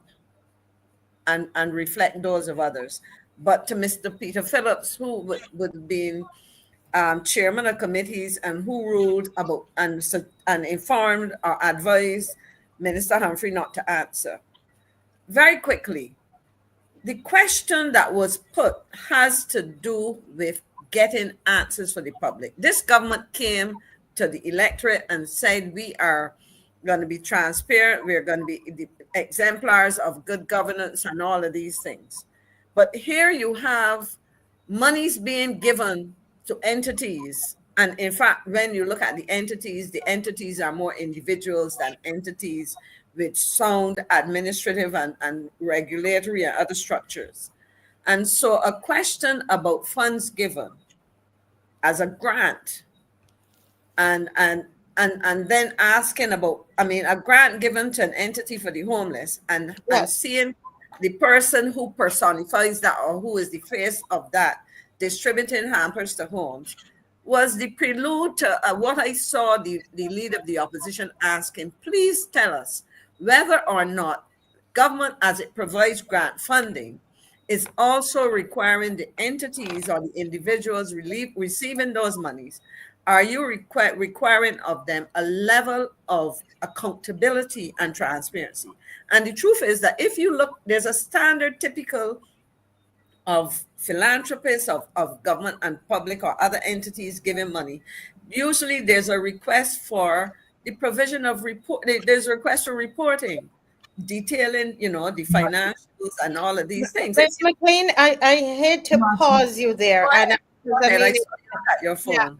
Yes, because it's 3 minutes to, and we preserve this for the callers, but thank you for that great comment you're making. Let's hear from the caller. Good evening, caller. Good evening. I'd like to speak about the filing for a deceased estate with the suits that we have available. Fighting for what? Which estate? Which estate? A deceased estate. A deceased estate. Oh, I see. Okay. Right. Filing can only be done with the statutes that we have. We have the Barbados Succession Act, which you can Google. And we also have the non-contentious probate rules, which establishes how to apply for an estate with a will and without a will. So dealing with the public offices and the entities that are established by the Acts of Parliament, the non-contentious probate rules have changed. The changes have been made to some of the documents that are required, and on the affidavit of search, some wording has changed from the previous format. Consent has been changed. You would need to prepare consent, and relatives would normally sign. Right. But now you need an affidavit of consent, and that's different. The person giving you consent has to witness that document by legal assistance or an attorney, and no copy of that consent is actually in the current non-contentious probate rules. There are forms there, but they're incorrect. So any member of the public that is filing and looking at those rules, they're going to get their documentation wrong. The problem is the non-contentious probate rules didn't go to Parliament to be amended to include these changes. and put in samples of the documents that are now required. So we're using old documents, and we haven't been told that. I think it would be supposed to be announced by the Government Information Service, which it hasn't been done. So the non-contentious probate rules needs to be taken to Parliament to include these changes, and that's done by the members of Parliament that we elect into office. So a lot of people's documentation, I mean, I understand 95% go via an attorney, 5% of the people do it themselves. But if they're going on the rules that we've currently got, they're going to get their documentation wrong. We're into e-filing now, so those files will have to be uploaded again. Right. The other thing is the Bar Association is established under an Act of Parliament. This entity is obligated to the rules and regulations of the state. The Bar Association is obligated to provide the public with papers that are necessary for the public's knowledge. I asked for any literature from them that they had to deal with administering a deceased estate, and I was told they didn't have any literature. So my thing is it only the attorneys that have this? So what about the members of the public? Where do we get our documentation from, the up-to-date documentation that the attorneys are using, which we're not using yet? So where would the public get that, all of those forms from? You want to know on the publication, so you will know what's happening. Well, I tell you what, I've taken on a lot of notes, and I remember this is a topic, Ms. McLean, that Caswell had brought to our attention on this show. And what I can do is that I will do some research. I'll talk to relevant persons, and we are going to try to do a segment on it for you so that we can answer some of these questions, because it's 10 o'clock. Okay. But thank you so much, caller. And I've taken some notes, and I promise you we're going to research it. Thank you. Okay. Yes. Let me take the final call. Thank you so much, caller. Good night, caller. Welcome to the Marcia Week show. Good night, everyone. Yes, good But night. Me personally, after seeing how Mr. Humphrey behaved in the house, he got a big thumbs down from me, because I remember before he became an MP, there was a 2-page spread interview in the Nation. I can't remember what year it was, but I saved it. And he has not lived up to one word that was in that 2-page spread. I'm a pack rat. I have my first farm book from Alexander School before the book scheme was introduced in, I think, 1974 or 75. It was $20 the first year the book scheme was introduced. I call it the dishonorable house. You call it the dishonorable house. Yes, and the AG who went to school with me, he makes me shame and to think his dad was a pastor. I don't know if he's still alive. Shameful. You mean he can tell me son behave? I mean, he can't tell you bigger children what to do, but Lord have mercy. That's my contribution. Yes, yes. Thank you. Another senior. Thank you so much for your call. God bless. Thank you. Okay, bye-bye. Yes, bye-bye. Tonight we have to give it to the seniors tonight, and it's time, Zico, that I think I see Easy D wrote something on here. Easy calls it the Council of Elders. And really, I think that a lot of what we're seeking to fix lie in them. I really am convinced about that. We need to sit down and have a conversation and be serious. Listen to them. Listen. listen to what they're saying. We don't take them and throw them somewhere. There's a reason, Mrs. Corbin, why we're having a lot of people living so long in Barbados, because God, I believe they're part of the answer for this country. And let me tell you, the Prime Minister keep talking about young people. You're doing this to young people, don't this young people. These seniors gonna let you know what time of day it is. Call the election, because they remember what it was. I heard a little woman, she's 80 something again. This 80 something, Miss McLean, is something else. And she said if when they're ready to tear down that BDF, she gonna go down there and lay down. She was a former senator, an educated woman, a professional woman, but she was so angry, Zico. She's either 81 or 82 years old. And she said to me, Mrs. Weeks, I will go down there and lay down on the ground, because they don't want to destroy this country. And we need to stop and listen to them. Guys, this has been an amazing, amazing time tonight. And I want to just thank everybody for listening, for joining. We need you to be there on Sunday at 3. And I'm going to ask the panelists to take a half a minute to tell the people why is it important. Apart from the fact that I was fighting all day for this permit, tearing up my long hair. Apart from that, why should we be there on Sunday at 3 o'clock? Why should the people be there on Sunday at 3 o'clock? Starting with Rose, Mrs. Corbin. A half a minute. Why should the people be there? I'm encouraging you that if you don't do it, who else will do it for you?